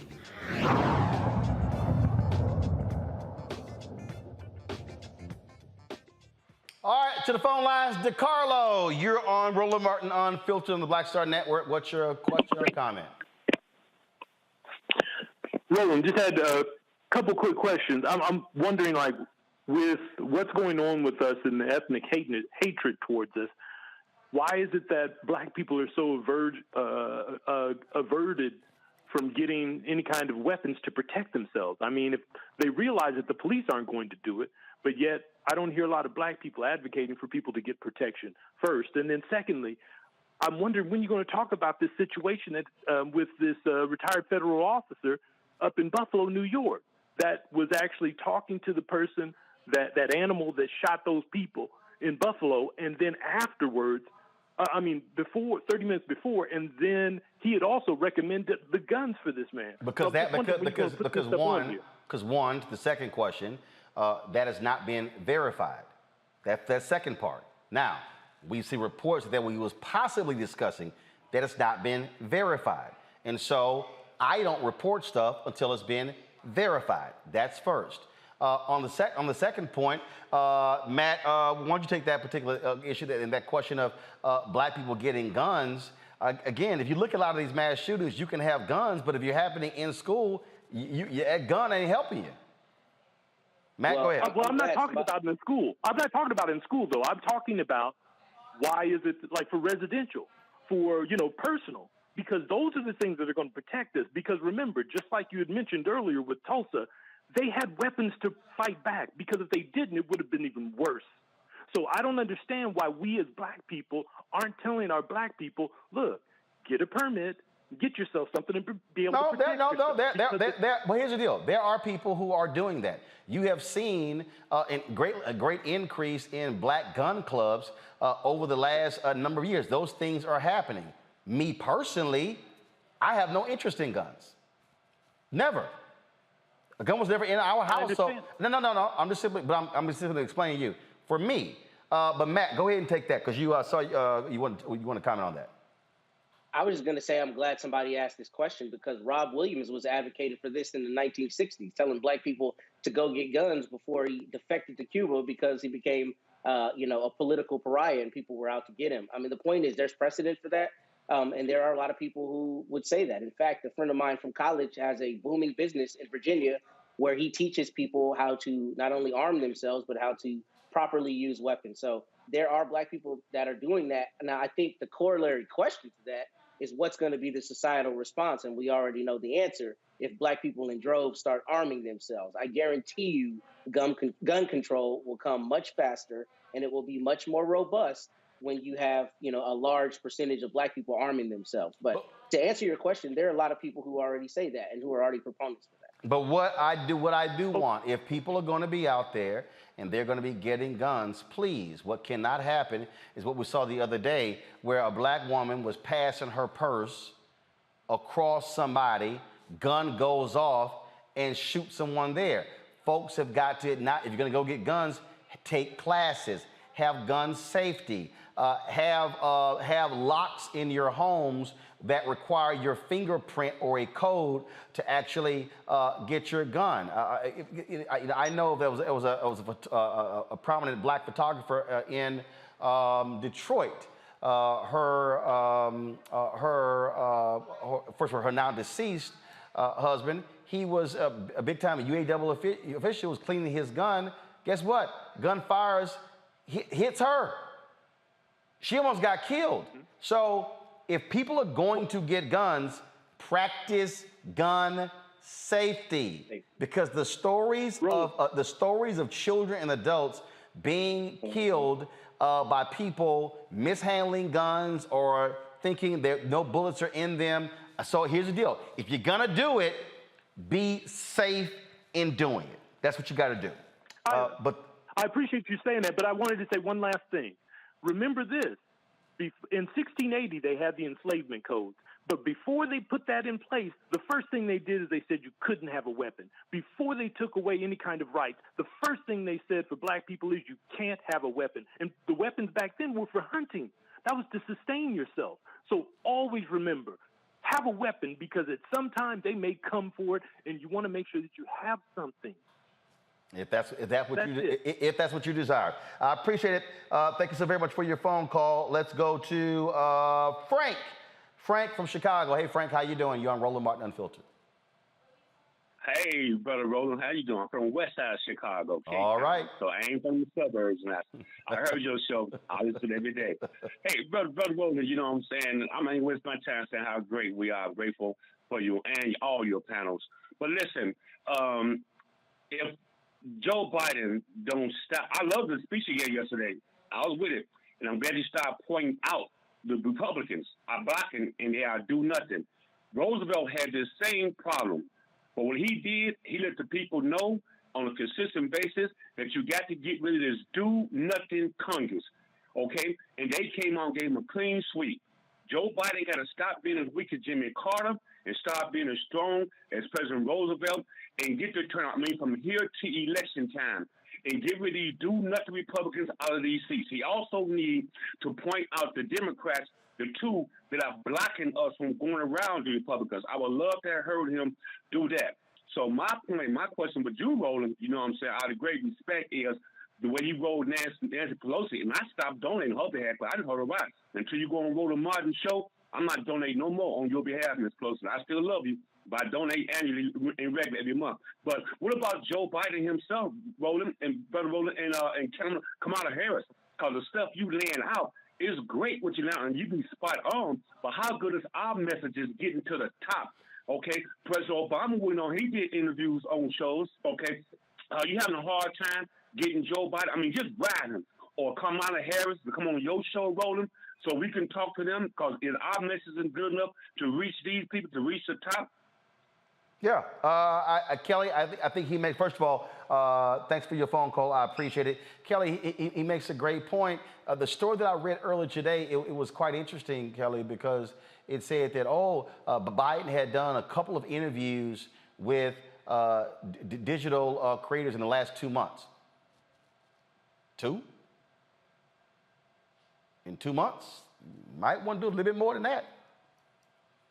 Yeah, this goes back to our conversation earlier about the Biden administration's communications team as a whole just going all in when it comes to communicating with the people. Like right now, it feels like they're resting on their laurels and kind of expecting people to understand and just know by osmosis or something that all the good work that they're doing. But if you're not out in the community by way of grassroots, digital, social, what have you, if you are not in people's faces with the information that you want people to know, we're not going to know it. And that's really what you're seeing out there in the marketplace right now. We don't know about the jobs, the good news about jobs and the good news about what you're doing with baby formula and trying to get things back to normal again. We know that gas prices are astronomically high. We know that I cannot afford groceries at the same rate that I did 2 months ago that I can today. I know that, my paycheck is not going as far as it used to.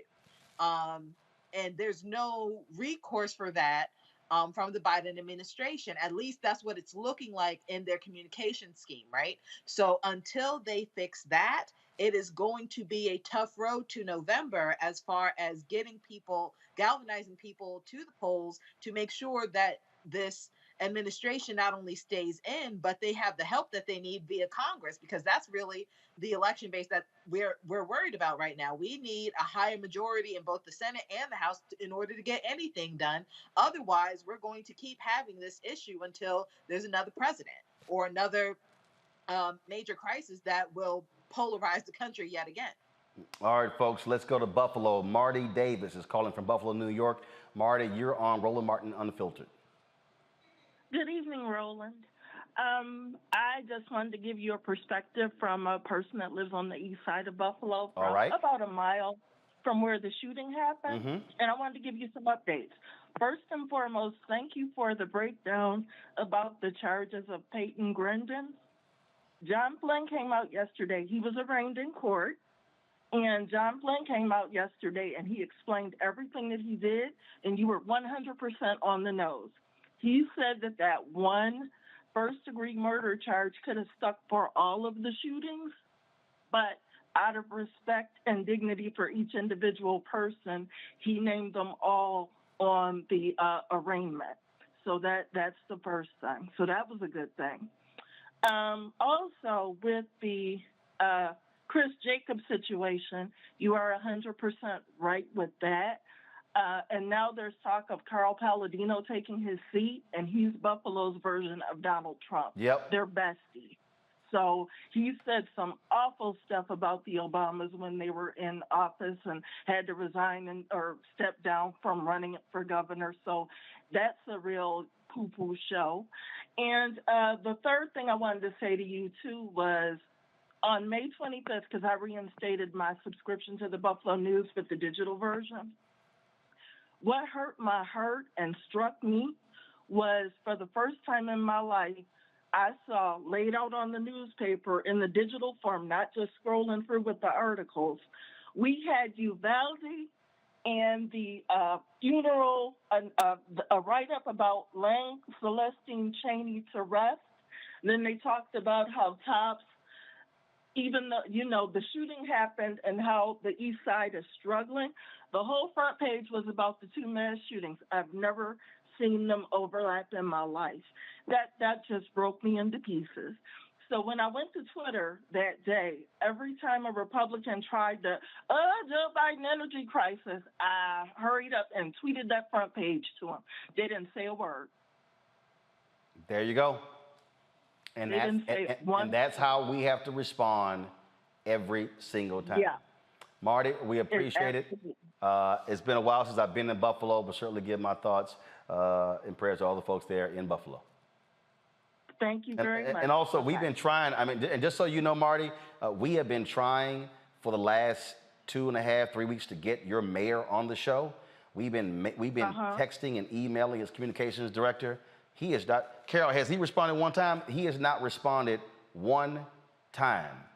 Not one. Well, that doesn't surprise me, because remember when you had India Walton on the show? Yep. And she was like this up-and-comer? Well, guess who our mayor aligned himself with that got him back into office? They played dirty with her on so many levels. That was, I look at Mayor Brown, he's kind of Republican. Let's just put it this way. His soul is sold forever because of the stuff he pulled with her. The Palladino, they became buddies during that time. That's how he ended up getting back in. When have you ever known for ballots to be pre-stamped? Yep. You know what? So, you know what? I'm just going to do this here right now. Hold on one second. See, I'm just, again, I try to be as patient as I possibly can. But, but we've sat here, and I'm talking about, and his name is Mike DeGeorge. He's the director of communications for the mayor. And when I say hasn't even responded, like we've texted, and one of Reverend Jackson's, one of his folks said the mayor wants to come on. We've been hitting Mike DeGeorge. So all y'all in Buffalo, please tell the mayor that his director of communications is not responding to Black-owned media, even when he says he wants to do it. So you know what? I will tweet him right now. Not that he's going to listen to me. I didn't vote for him anyway because I had an issue with my garbage can. I will tweet him right now and say, you know what, Mayor Brown, what's up? Roland trying to get in touch with you. Yes, and feel free and say that he and his producer have emailed and text Mike DeGeorge for the last 3 weeks, and he hasn't responded one time. I'm on it right now. I'll tweet him.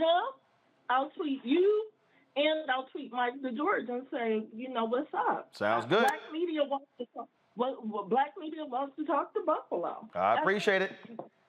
I'll do it right now, Roland. Good to talk to you. Bye. Thank you very much. I appreciate it. Thank you so very much.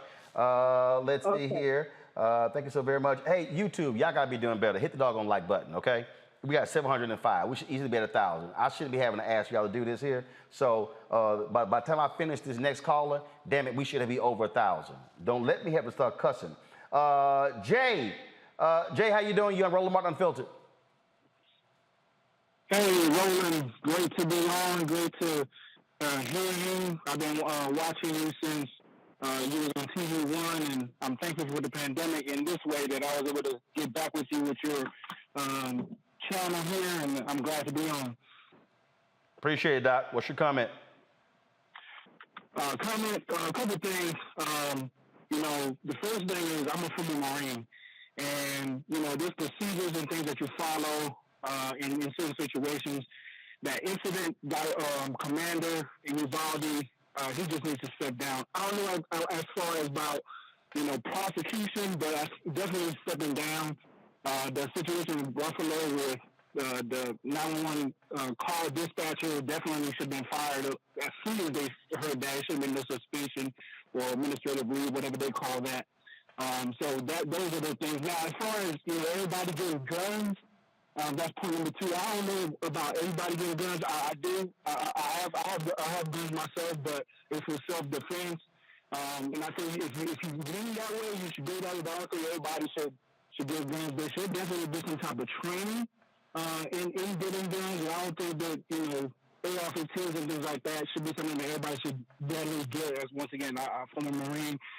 Most of those weapons are for mass destruction and war and battles and things like that. So that's my personal view on that. And finally, I think really all the situation, of course, is a heart issue, is a sin issue. And I think you're doing a great job, Roland, of speaking truth to power. And right there, what you got right there is the pulpit and speak truth to power. I know you ain't going to be scared, so go ahead and do your thing, man. Love you, man. Continue to do your job. I appreciate it. Thank you so very much. That is funny. You call it the pulpit. When a few years ago, I had some folks who they were like, man, you really should be in the pulpit. I'm like, nah, God told me I can speak to more people in 5 minutes of radio than some preachers would preach to in an entire year. And so people have to understand you use your gifting where you are. And matter of fact, I was talking with Greg Carr last night, and I'm about to completely blow some of y'all away because you need to rethink this. Literally, if you look at the number of people that we are talking to right now live, 95% of all churches in America don't speak to that many people on Sunday. See, now you need to understand the power and the impact of media. I'm gonna take one more phone call before I go to a break. Let's see here. Victoria, you're on Roland Martin Unfiltered. Victoria, what's your comment? Yes, how you doing, Roland? Doing great. Good, good. I love your show. I love hearing the education for our people. I was very disappointed concerning Biden's speech last night. Okay. Because it wasn't enough power behind it. It wasn't urgency because it was too laid back and it was lackadaisical. Almost like it was just a nonchalant speech. I really feel that we need to be more involved in getting the weapons off the street, but also allowing our people to be educated, because I'm a licensed carrier as well, but I've been trained to carry. So I truly believe that it does take somebody that is educated about their weapon and to understand that a weapon is not to be played with. So I just wanted to express my feeling, and I heard the young man say that he was impressed. I was not impressed. Maybe I'm by myself, but the speech just sounded just bland. Well, I'll say this here. I'll say this. First of all, thanks for your phone call. Here's the thing here that I think it's different. Kelly, Biden is a speaker who is about empathy in terms of how he speaks. It's not his natural. I mean, he's not going to speak like Obama. He's not going to speak like Clinton. He's not going to speak like, and so they're just simply different styles. That's just the nature of who he is. What was missing, and I agree, that call to action. And what was interesting, I was reading a story today, and it talked about how his White House is so careful when it comes to the Hatch Act that they don't want to run afoul of that. They even and I text some other people and I said, look, y'all, part of the problem you're dealing with here, Republicans, they didn't give a damn about the Hatch Act. They didn't care about politicking. Their whole deal is we'll ignore that. And so part of this deal is this: Democrats and Biden, they want to do things the right way, the proper way, how it should be done. And I'm like, look, you playing against some cats. They ain't playing by rules. Yeah, that's exactly right. And it's unfortunate because I feel like Biden at his core, like as a person, he definitely has a lot more fire to him. But because we came from such a catastrophe of an administration being 45, his entire administration is really about rectifying all of that and reconciling all of that and restoring some semblance of balance and decorum to the White House, not just, fixing America, but the reputation of the presidency was shattered in just 4 years. And I feel like the Biden administration as a whole feels like it is their responsibility to try and repair that. And to an extent it is, but to a large extent it's not, because if our reputation is as strong as we portray it to the world, all of that isn't really necessary. You just need to do your job. And right now, your job is to give us a call to action so that we can at least see you as president looking like you're doing something. Not saying that you're not doing anything, but without a call to action, everything you do sounds passive and appears passive to the American people. So you're right. The speech that I saw last night last night, it was very typical Biden. Considering that we had a void of empathy for 4 or 5 years, it is still unfortunately refreshing to see a president who cares. But right now, not only do we need a president who cares, we need a president who has some fight in him. We need that scrappy boy from Scranton to get some things done, at least appear to get things done. Because right now it's the image that we need from our president. But right? Matt, here's the whole deal. Okay, Biden kept talking about after Trump how the Republicans were going to. That is gone. And so, we never hear the phrase "the loss of innocence." That America is gone. That is gone. There is no Republican Party of 1990 or 2000. There is no compassionate conservatism of President George W. Bush. It's gone. And it ain't coming back. It's not, nor is the adherence to any kind of value or moral system. And I didn't get a chance to watch the speech last night, but I think Ms. Miles hit the nail on the head, because I think the urgency that we hear from the president and that we hear from the powers that be has to be commensurate with the issue that we're facing. And even if that's his style, we're past the point of trying to communicate empathy. I mean, when 19 kids get murdered in a school tragically and the whole world watches it basically in real time, that's the time where you come out and you beat the bully pulpit.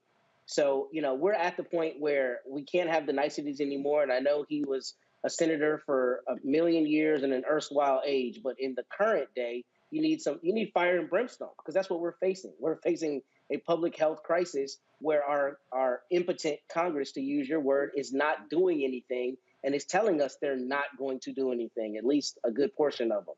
So we're past the point. That's not America anymore. And the America now demands that you beat the bully pulpit and let us know what you're going to do to fix this problem that endangers us. It ain't coming back. Got to go to a break. We come back.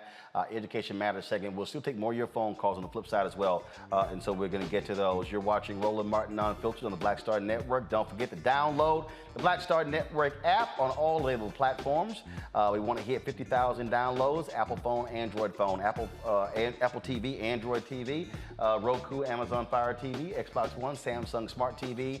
And please, your resources make it possible for us to do what we do. We don't have millionaires and billionaires sending us money.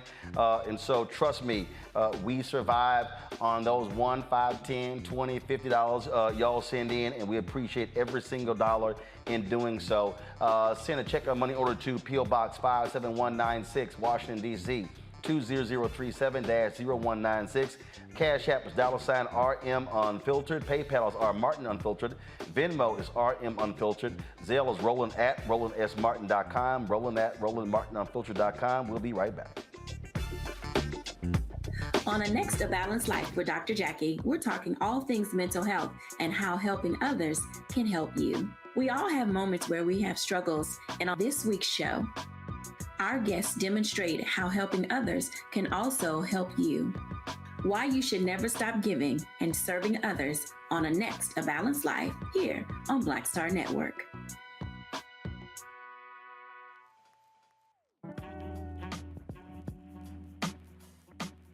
The blues form the foundation of contemporary American music, influencing African Americans' cultural and social lives. Geographically diverse incarnations of the blues arose in various regions, including the Mississippi Delta, Memphis, Chicago, and southern Texas. Country blues artists like Brian Lemon Jefferson and Charlie Patton are among the first of many popular singers who recorded their music at the beginning of the country blues genre. Virginia Liston, Ma Rainey, Bessie Smith, and Ethel Waters were instrumental in spreading the popularity of blues across the southern U.S. in the style of vaudeville blues. Blues is an ever-expansive genre of music that includes electric blues, Chicago blues, pre-war blues, jump blues, barrel house blues, and Texas blues, just to name a few.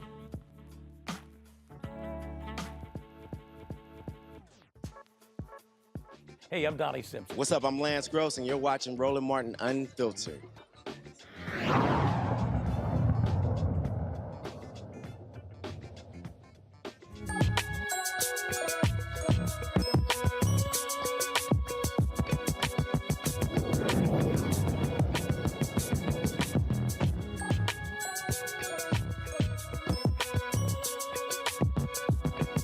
According to the census, just 26% of black men hold a college degree.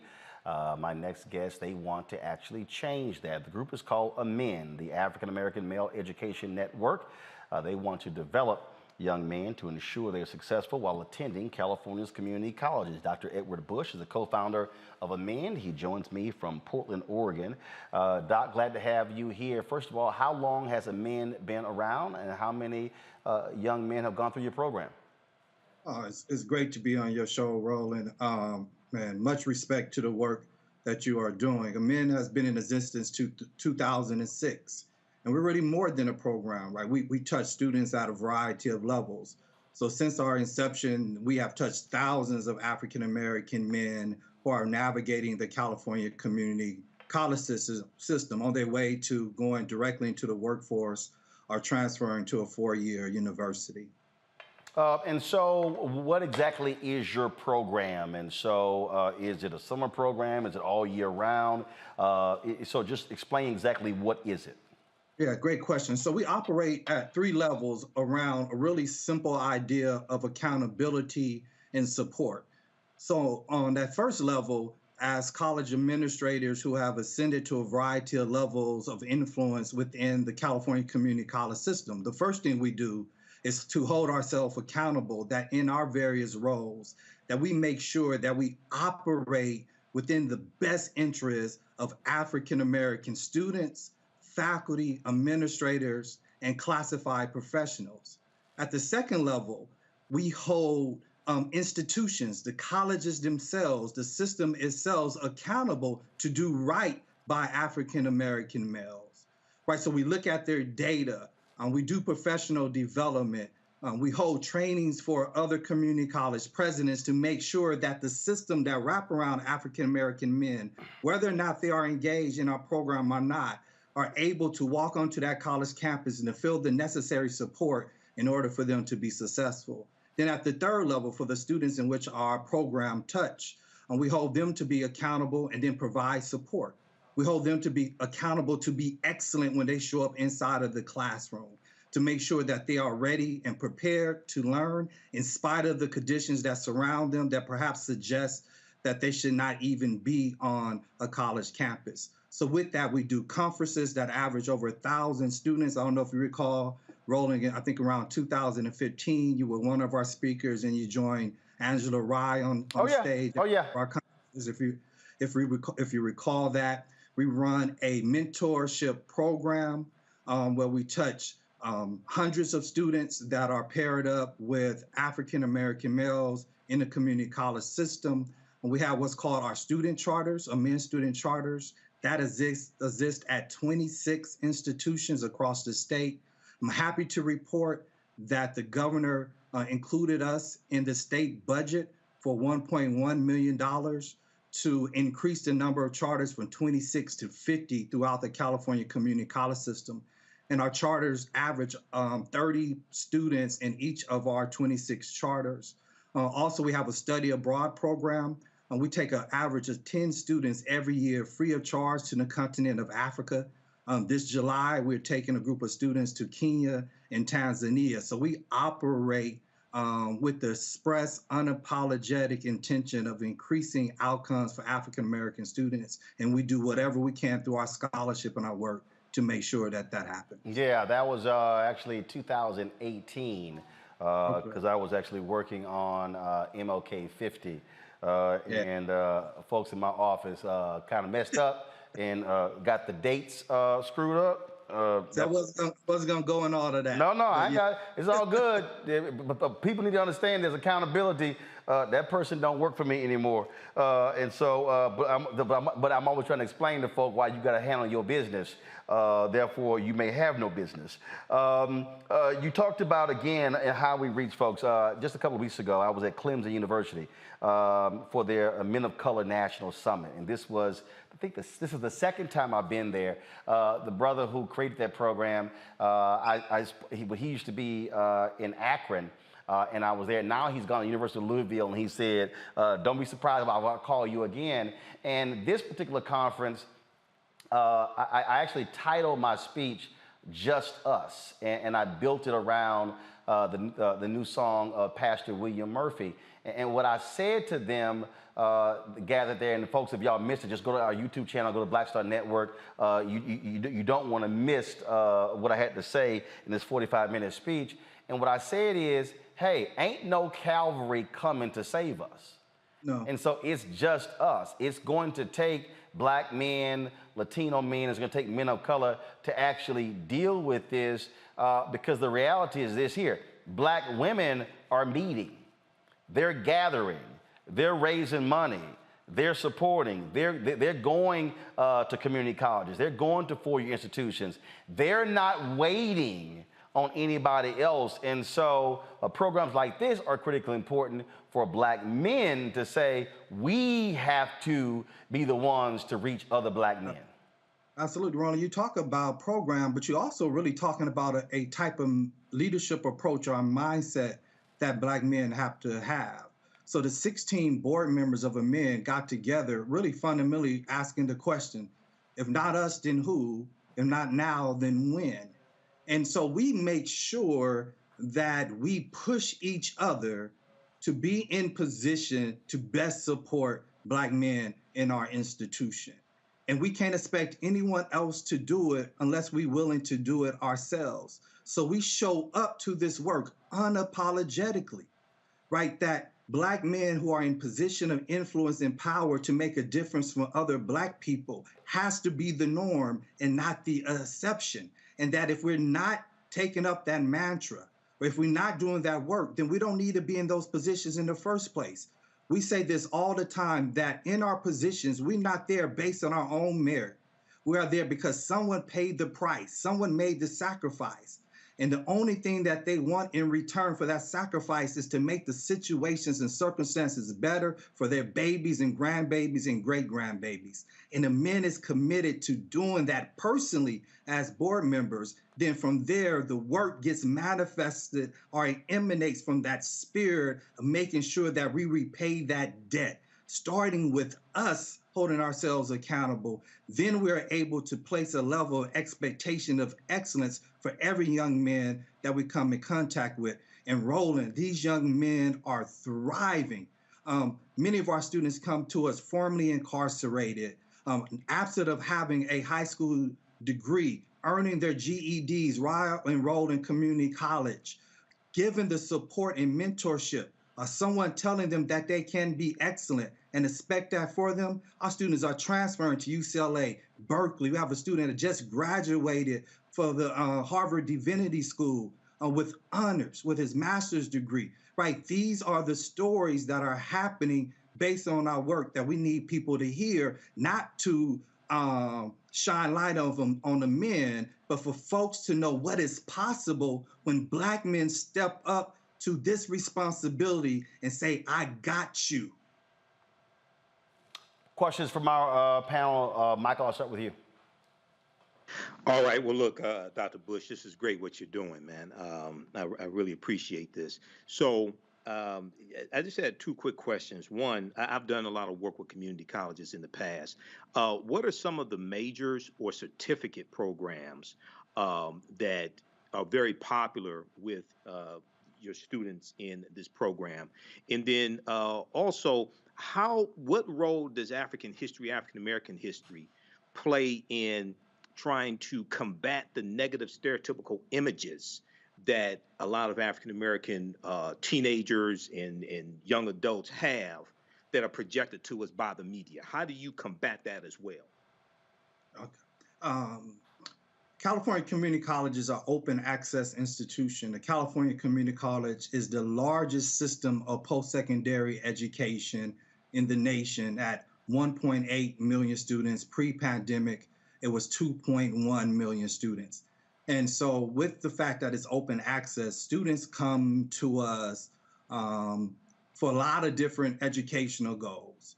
And so because of that, you will see students spread out through a variety of whether career technical education or general education, and our students are across the board.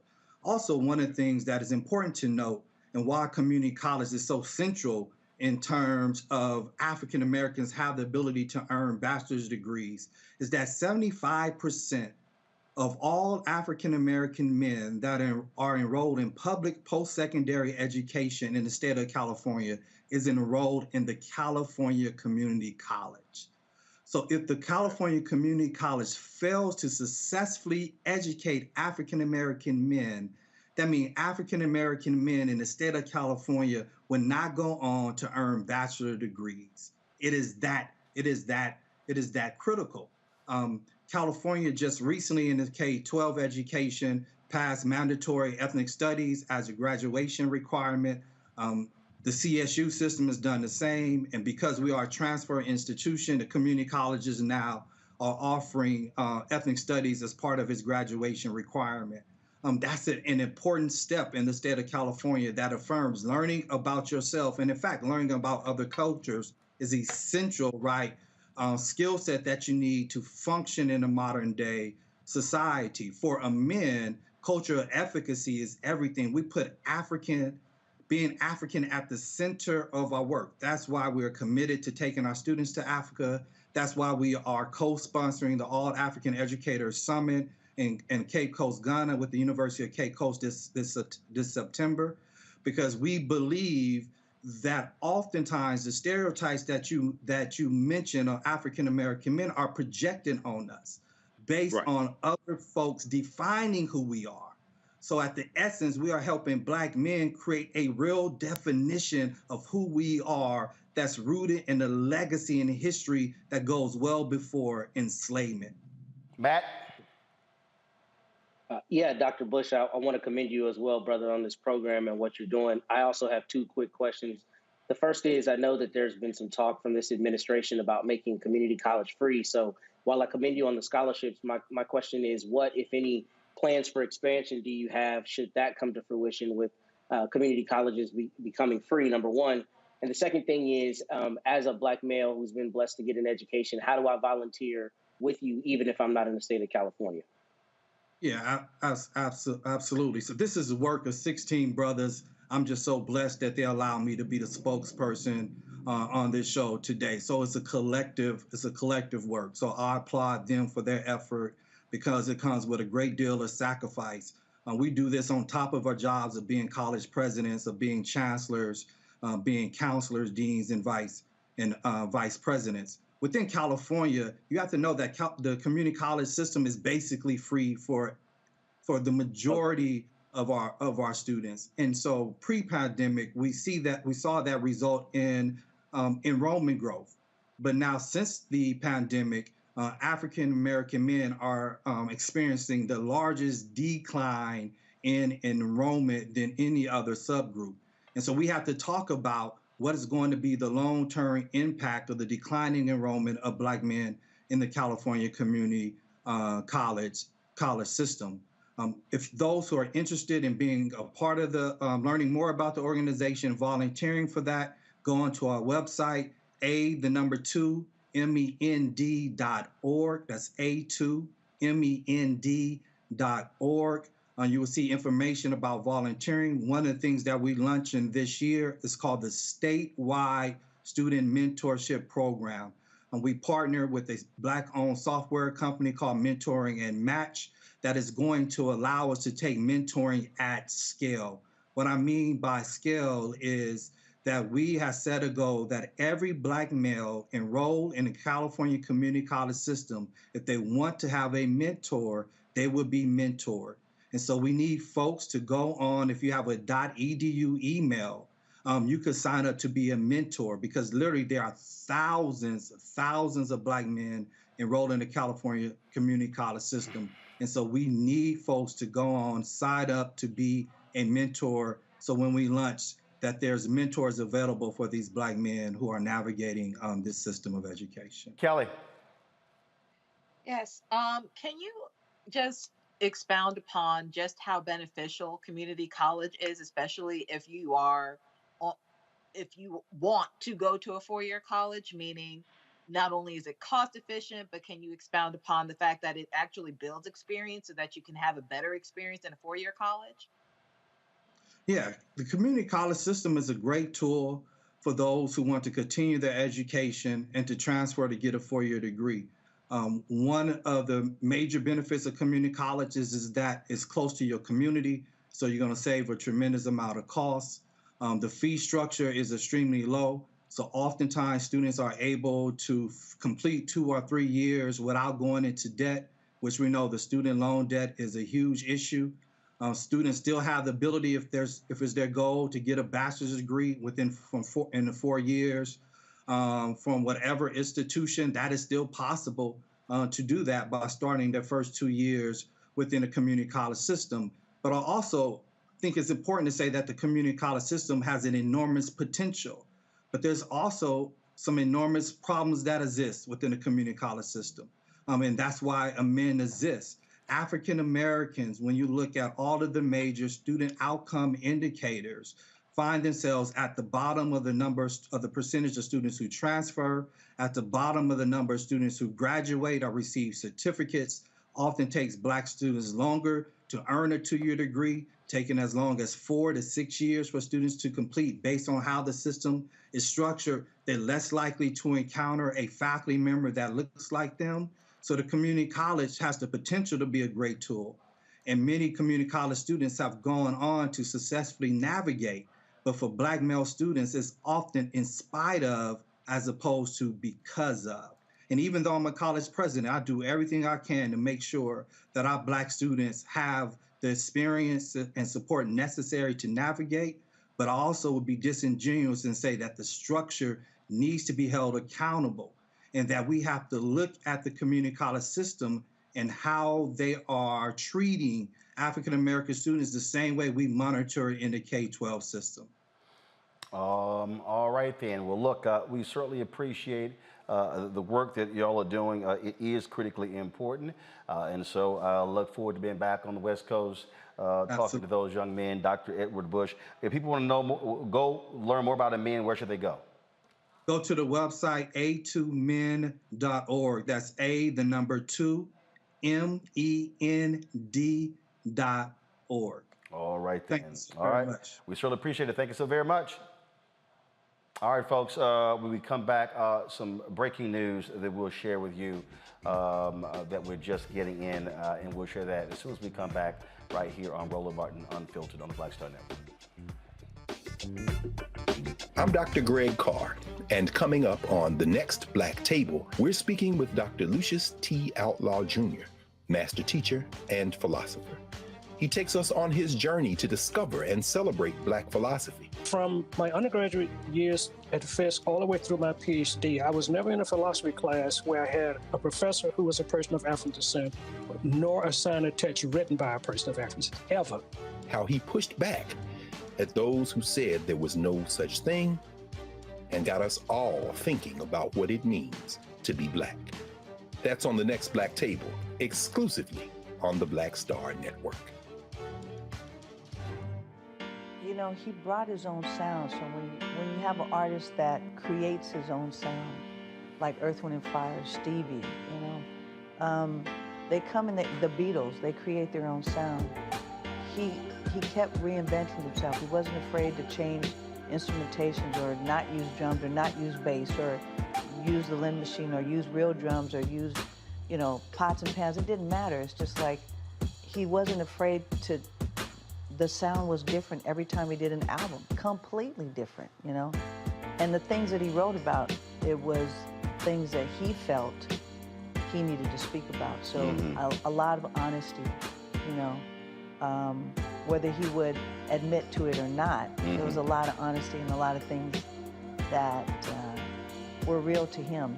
When he gave, you know, I think for me, he is my favorite, my #1 favorite guitar player in the world. He was. He played with, I mean, and especially I loved times me playing drums with him, he and I playing together. When I played drums, it was a whole nother thing.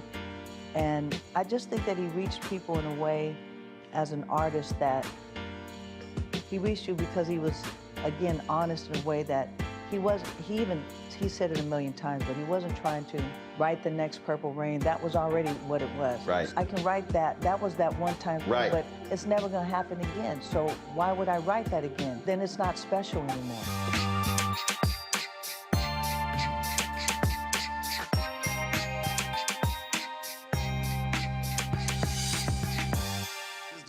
What's up, y'all? I'm Will Packer. I'm Chrisette Michelle. Hi, I'm Chaley Rose, and you're watching Roland Martin Unfiltered.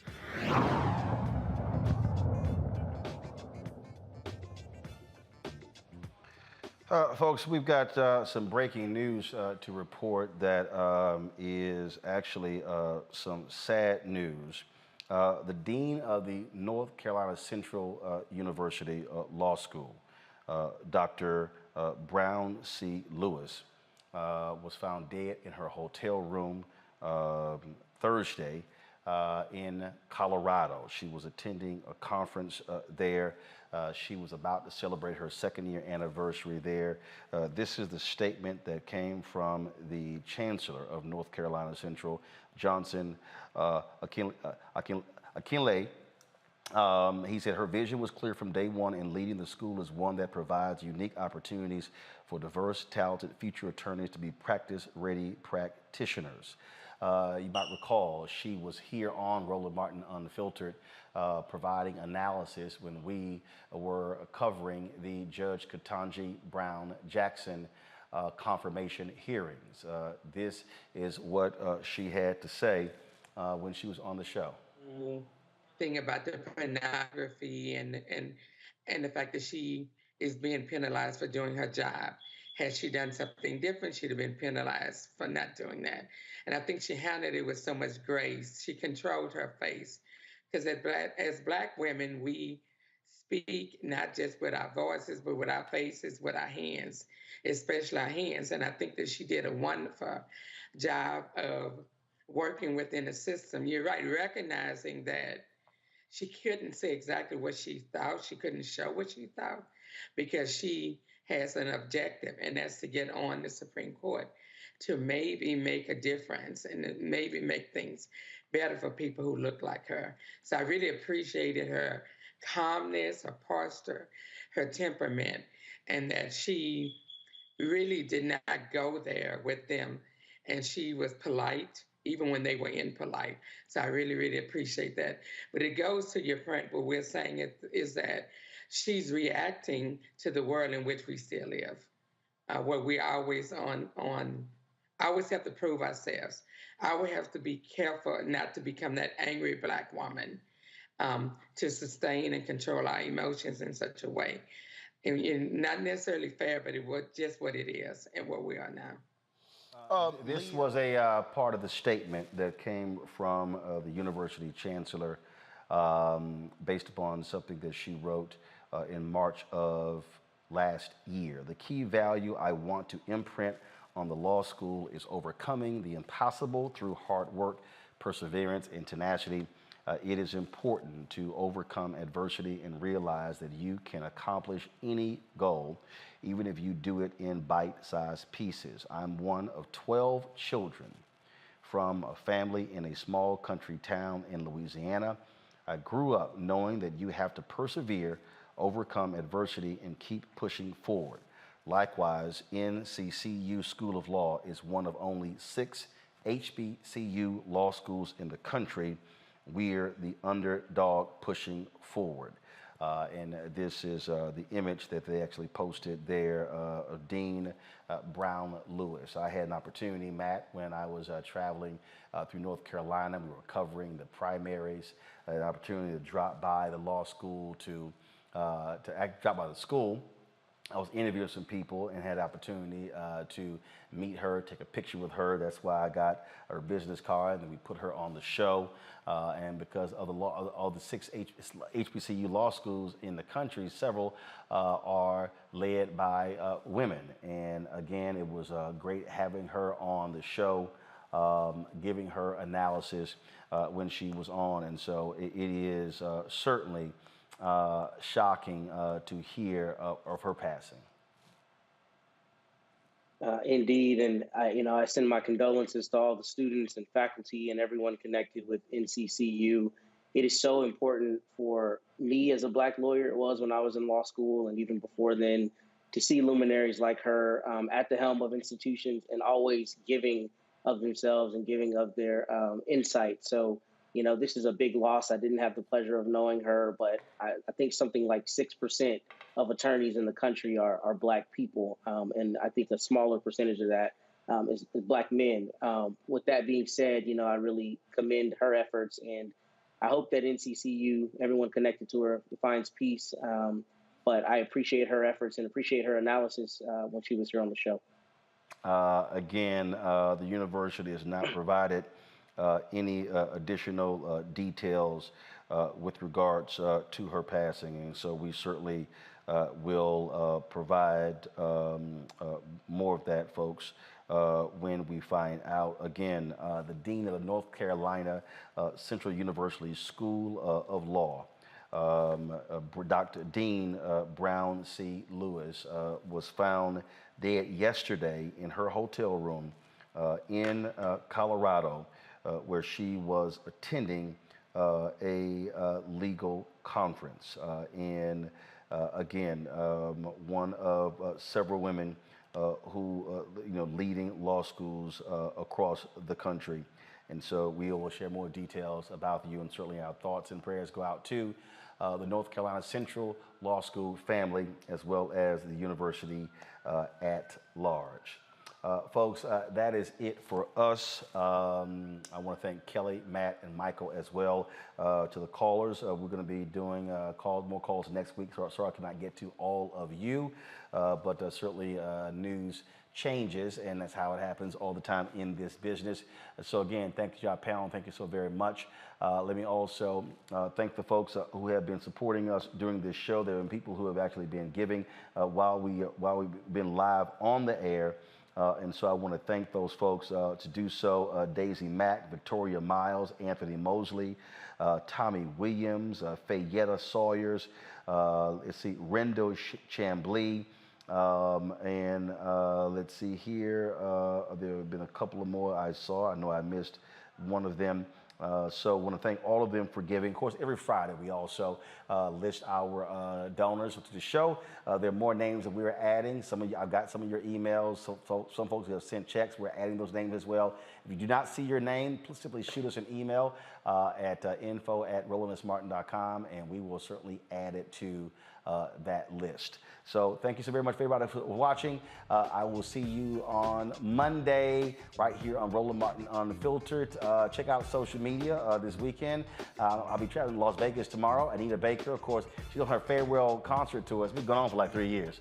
So I'll be in Vegas with Miss Anita Baker tomorrow. So I'll be sharing some images from her concert tomorrow. So I'll see you guys on Monday right here on Roland Martin Unfiltered on the Black Star Network.